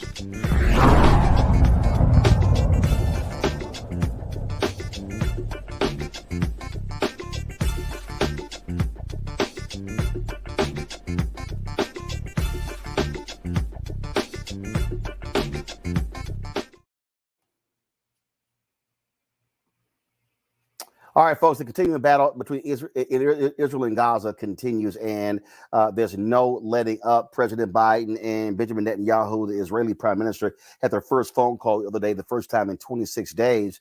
But when you look at the data where African Americans stand, if you look at social media, it says one thing, but the data, when it comes to polling, is different. A survey was done by Carnegie Endowment for International Peace, where 43% of African Americans believe there should be some form of ceasefire, while 24% of African Americans believe we should not be involved in the Israeli-Palestinian conflict at all. Joining me now is Christopher Schell, a fellow at the Carnegie Endowment for International Peace and National Security, and also foreign policy expert Asha Castleberry Hernandez. Glad to have both of you here. They're going to be presenting the survey's findings to the Congressional Black Caucus next month. Christopher, I want to start with you. When we look at this, obviously there are, you see through social media this belief that you have a lot of people, a lot of young people who are angry at President Joe Biden for being on the side of Israel on this as well. But are you seeing that in the data? And is there a difference of opinion between younger African Americans and older African Americans? That's a really good question. I would first like to say thank you very much for having me on your show and talking about my findings. I would say myself and numerous other individuals at the Carnegie Endowment who helped out with this project, we were all essentially stunned by the data because, as you said earlier, there's a general narrative that you see in social media, as you were saying, and you also see on mainstream media. But then looking at empirical evidence, it shows us that, as with most other things, African Americans are not monolithic in their thinking. To that point, we found that on the point when it comes to the presidential election, one thing that a lot of people have been asking questions about is how is the Biden administration and the U.S. government handling the situation affecting just racial minorities and Americans by and large. And one interesting point was that 65% of the African Americans in our sample size, and just so we're clear, we had 800 people who are African American, nationally represented sample size conducted by YouGov, which is a data analytics company. And we found that the overwhelming majority were saying how the way in which the Biden administration is handling this current situation in the Middle East by not going full throttle on trying to tell Israel to push for a ceasefire now and to show restraint in how it's targeting different targets in Gaza, that 65% were saying that they're not really impacted in their sense or their perceptions of how they feel about Biden, that whether or not they will or they won't vote for Biden. But what we are seeing is that amongst independent Black voters and young African Americans who are under the age of 30, we saw that there was about 20% said that they do feel worse about President Biden and how he's handling it. But then when you look at those who are over 30, and those who are Democratic voters, only 10% said they feel worse about President Biden. So what we're seeing is that, yes, amongst certain demographics in the Black community, there is a sense of how the lack of a ceasefire, the lack of pressure that's being placed on Israel is impacting how they think about the situation. But for a lot of other African Americans, that's not really the case, and whether or not they're going to vote. But the data does show is that many African Americans would like to see a ceasefire. You know, the history of African Americans, whether or not it's people who are of African descent or not, we are concerned in terms of foreign policy about human rights being respected and justice. So there is that concern, but it's not to the point where this is an issue that is really on the forefront of Black voters' minds. Asha, your thoughts?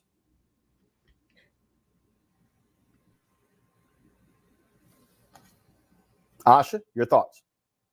Yep, you're on mute. Go ahead. Sorry. Yes. Thank you, it. Roland, for having me again. So yes, Dr. Shell pretty much explained it really well, and I'll just have to add on as far as the independent and youth voters who feel worse. I think one of the findings of why they feel that way is the fact of the matter, I think that they're more engaged in various social media outlets that are feeding them depictions of what exactly is going on in Gaza versus those that are over the age of 30. So you are seeing where amongst the youth, social media, different social media outlets are feeding them depictions of, young Palestinians that are being attacked, harm, violence towards them. So that is, I think, what's definitely fueling the Free Palestinian movement effort and making them feel a little bit more connected because of what is being fed to them. Now, another point too that Dr. Shell mentioned is that 48% or more feel just not as connected when it comes to this issue. And I am not surprised about that, because as a foreign policy expert, prior to October 7th, when we look at this 90-year problem, what we find that is that a lot of Black Americans are just pretty much disconnected in terms of looking at this issue, not as informed about the developments that have happened for the past many decades. The issue comes off very complex, hard to understand. So going beyond October 7th, they're taking in a lot in terms of what's being fed to them in media, but they didn't really necessarily come into the conflict with, having a big, strong understanding of the history behind the Palestinian-Israel conflict. Questions for the panel, Michael? All right, thanks for coming on, sharing this information. I just had maybe two quick questions. Number one is, in the conversation of African Americans saying they want a ceasefire, et cetera, did they express, or were there any questions to test their knowledge of the history of the conflict going back to 1948, the creation of the state of Israel, or even before that? Number one. Number two, are they also, was there a question in the survey dealing with Hamas returning the rest of the hostages also? We know the Palestinians are being oppressed, that's without saying, but was there, just curious, was there anything, a question about Hamas returning the rest of the hostages? Yes, that's a really good point. So to your first question about testing the knowledge, we actually did ask individuals if they were knowledgeable of just the history of the Israel-Palestine conflict. And what's quite interesting is that we found that just in general, when it comes to general sentiments, those who did respond and say that they were either very familiar or somewhat familiar, there wasn't that much of a statistical difference from those who reported not being very familiar. So for example, those African Americans who said that they were very familiar essentially responded in the same manner as those who said that they were not very familiar with the issue. But you're right. I mean, then that does come back to an interesting point about the American public, regardless of race. How informed are they on these general conflicts? I mean, and I would go back to, I would lean on the assumption that, yes, if people are more informed about these issues, they would have a certain opinion. And then to that point, when we look at my data that was saying that 48% of African Americans reported not feeling any type of connection to the conflict at all, I would lean on saying that we had 9% who said that they feel connected to the Palestinian struggle, and 23% said they feel connected to both.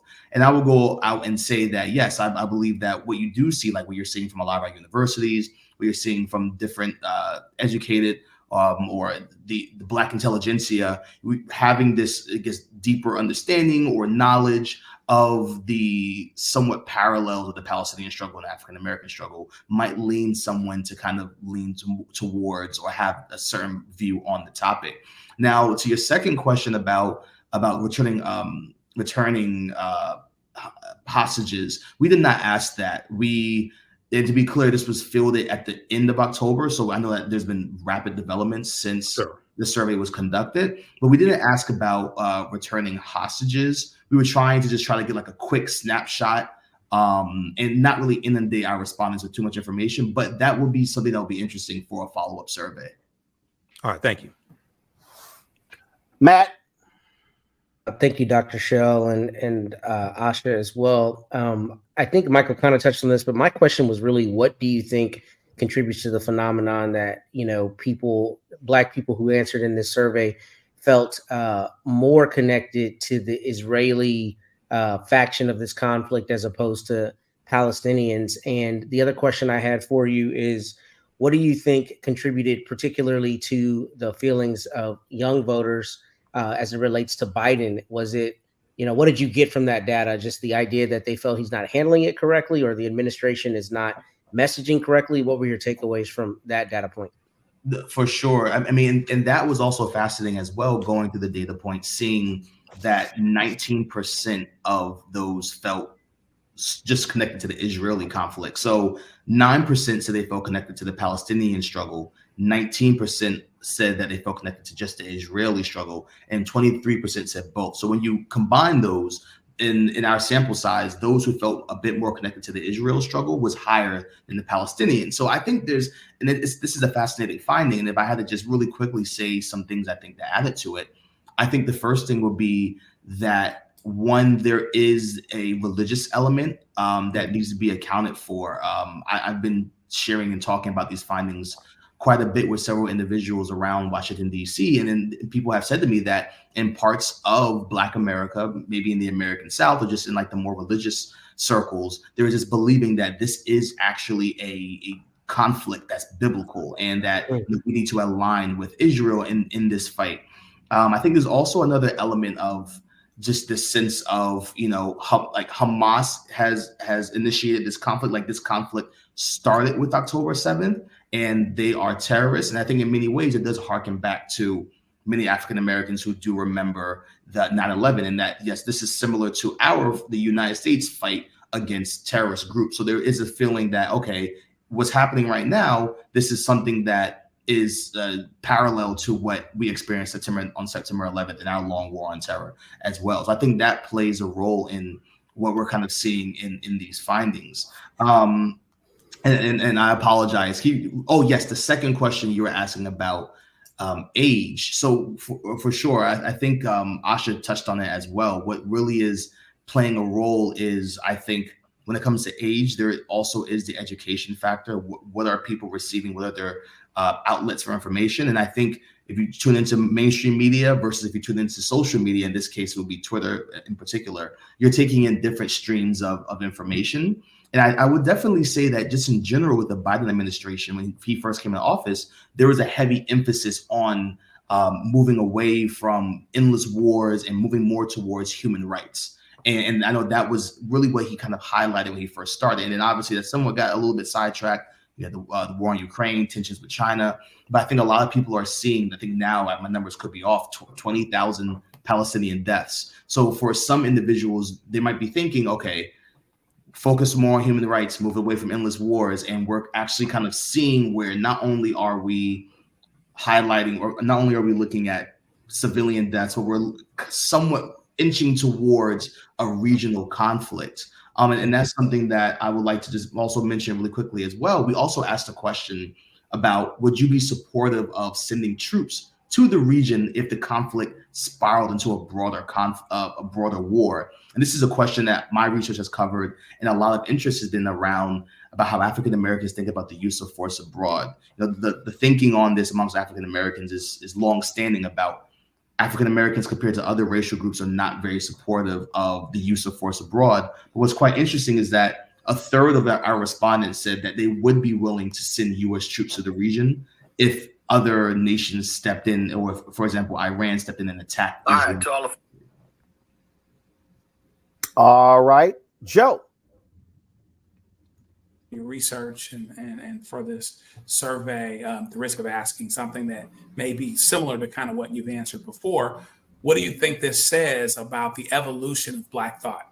By that, I mean, maybe with the point that you made about 9/11, there's some things, of course, that may be surprising, but are these evolutions and consistencies with Black thought, like with Blacks being fairly religious? I remember in the church that I grew up in, we were very pro-Israel, right, as they would call it, et cetera. And so extending Israel a lot of grace. Do you see an evolution in thought that makes a lot of the findings actually make sense and say, yeah, we've been here before, and this seems to be staying the course and going further along that course? Or are there some things that you see, or are there other surveys going back 10, 15, 20 years that actually suggest something different, and that somehow some part of this suggests, as it pertains to Black thought, a turning on its head? Mm-hmm. Asha, you first. Yes, I could just make just 2 points with regards to that comment. In terms of the evolution of thought, I would say that, like, for instance, going back to the religious point, that 19% look as if they support Israel.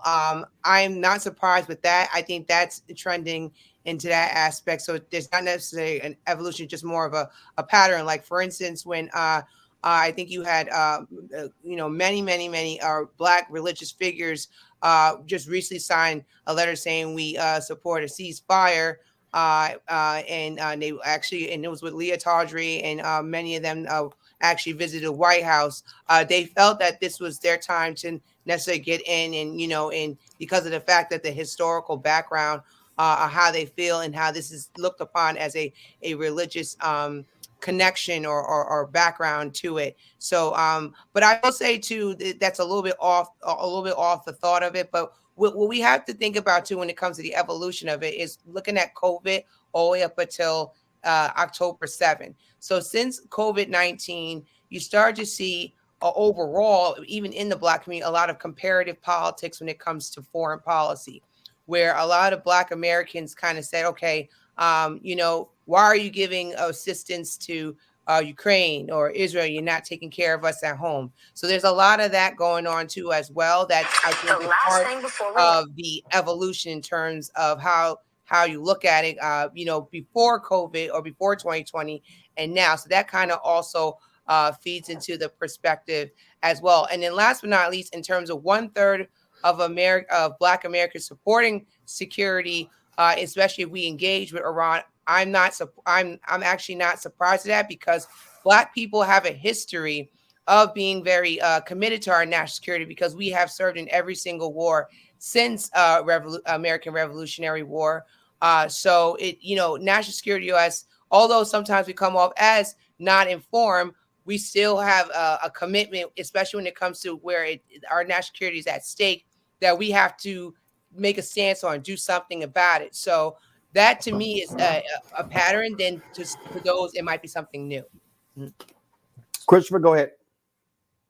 Yeah, Asha covered it succinctly, but I would just really quickly chime in and say that I think there's some brilliant scholars who have written about this from the historical standpoint.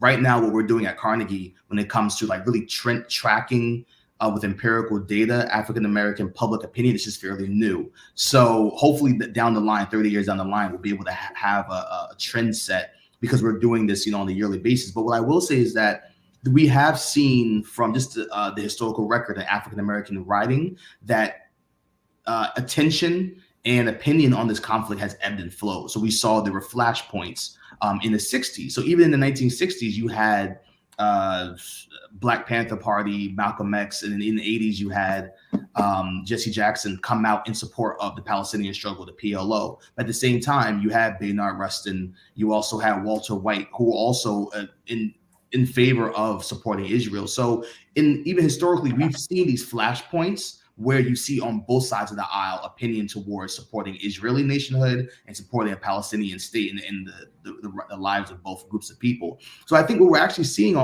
is a revival just in general of this sentiment. I think social media plays a major role where now maybe in the 60s, you only had a couple of individuals voicing their opinion, but now we're seeing more individuals voicing their opinion because of social media access to information. But I will actually go on to say that I think that these sentiments on both sides of the aisle has always been there.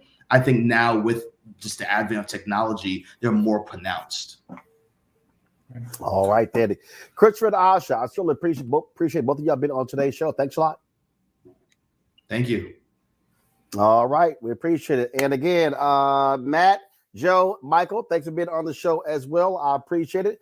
Y'all be sure to have a great weekend, folks. Tomorrow, I'm going to be in Atlanta for the Urban One Honors. Looking forward to being there. TV One is celebrating its 20th anniversary. I was one of the folks who was the face of the network and helped build that network. And so look forward to being there.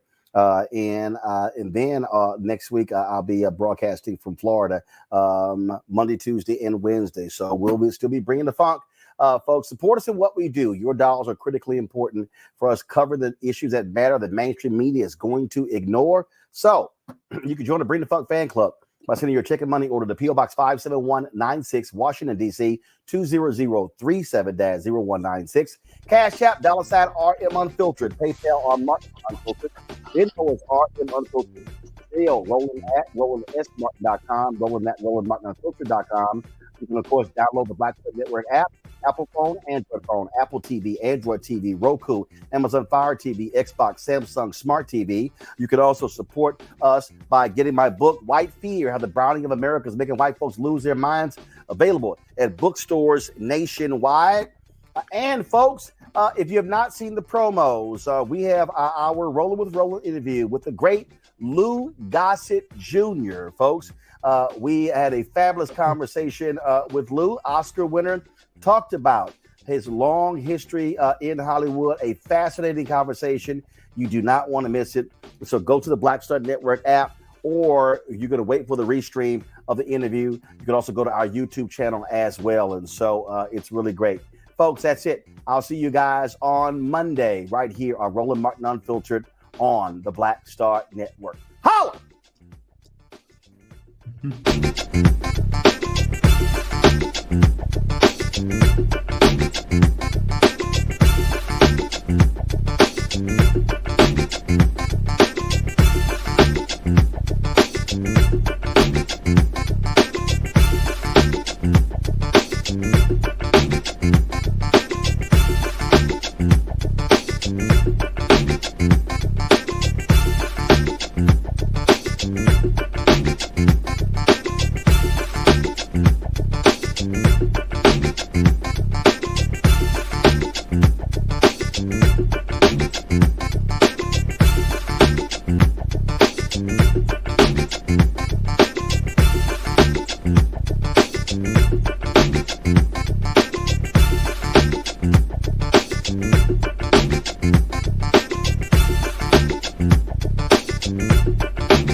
Folks, Black Star Network is here.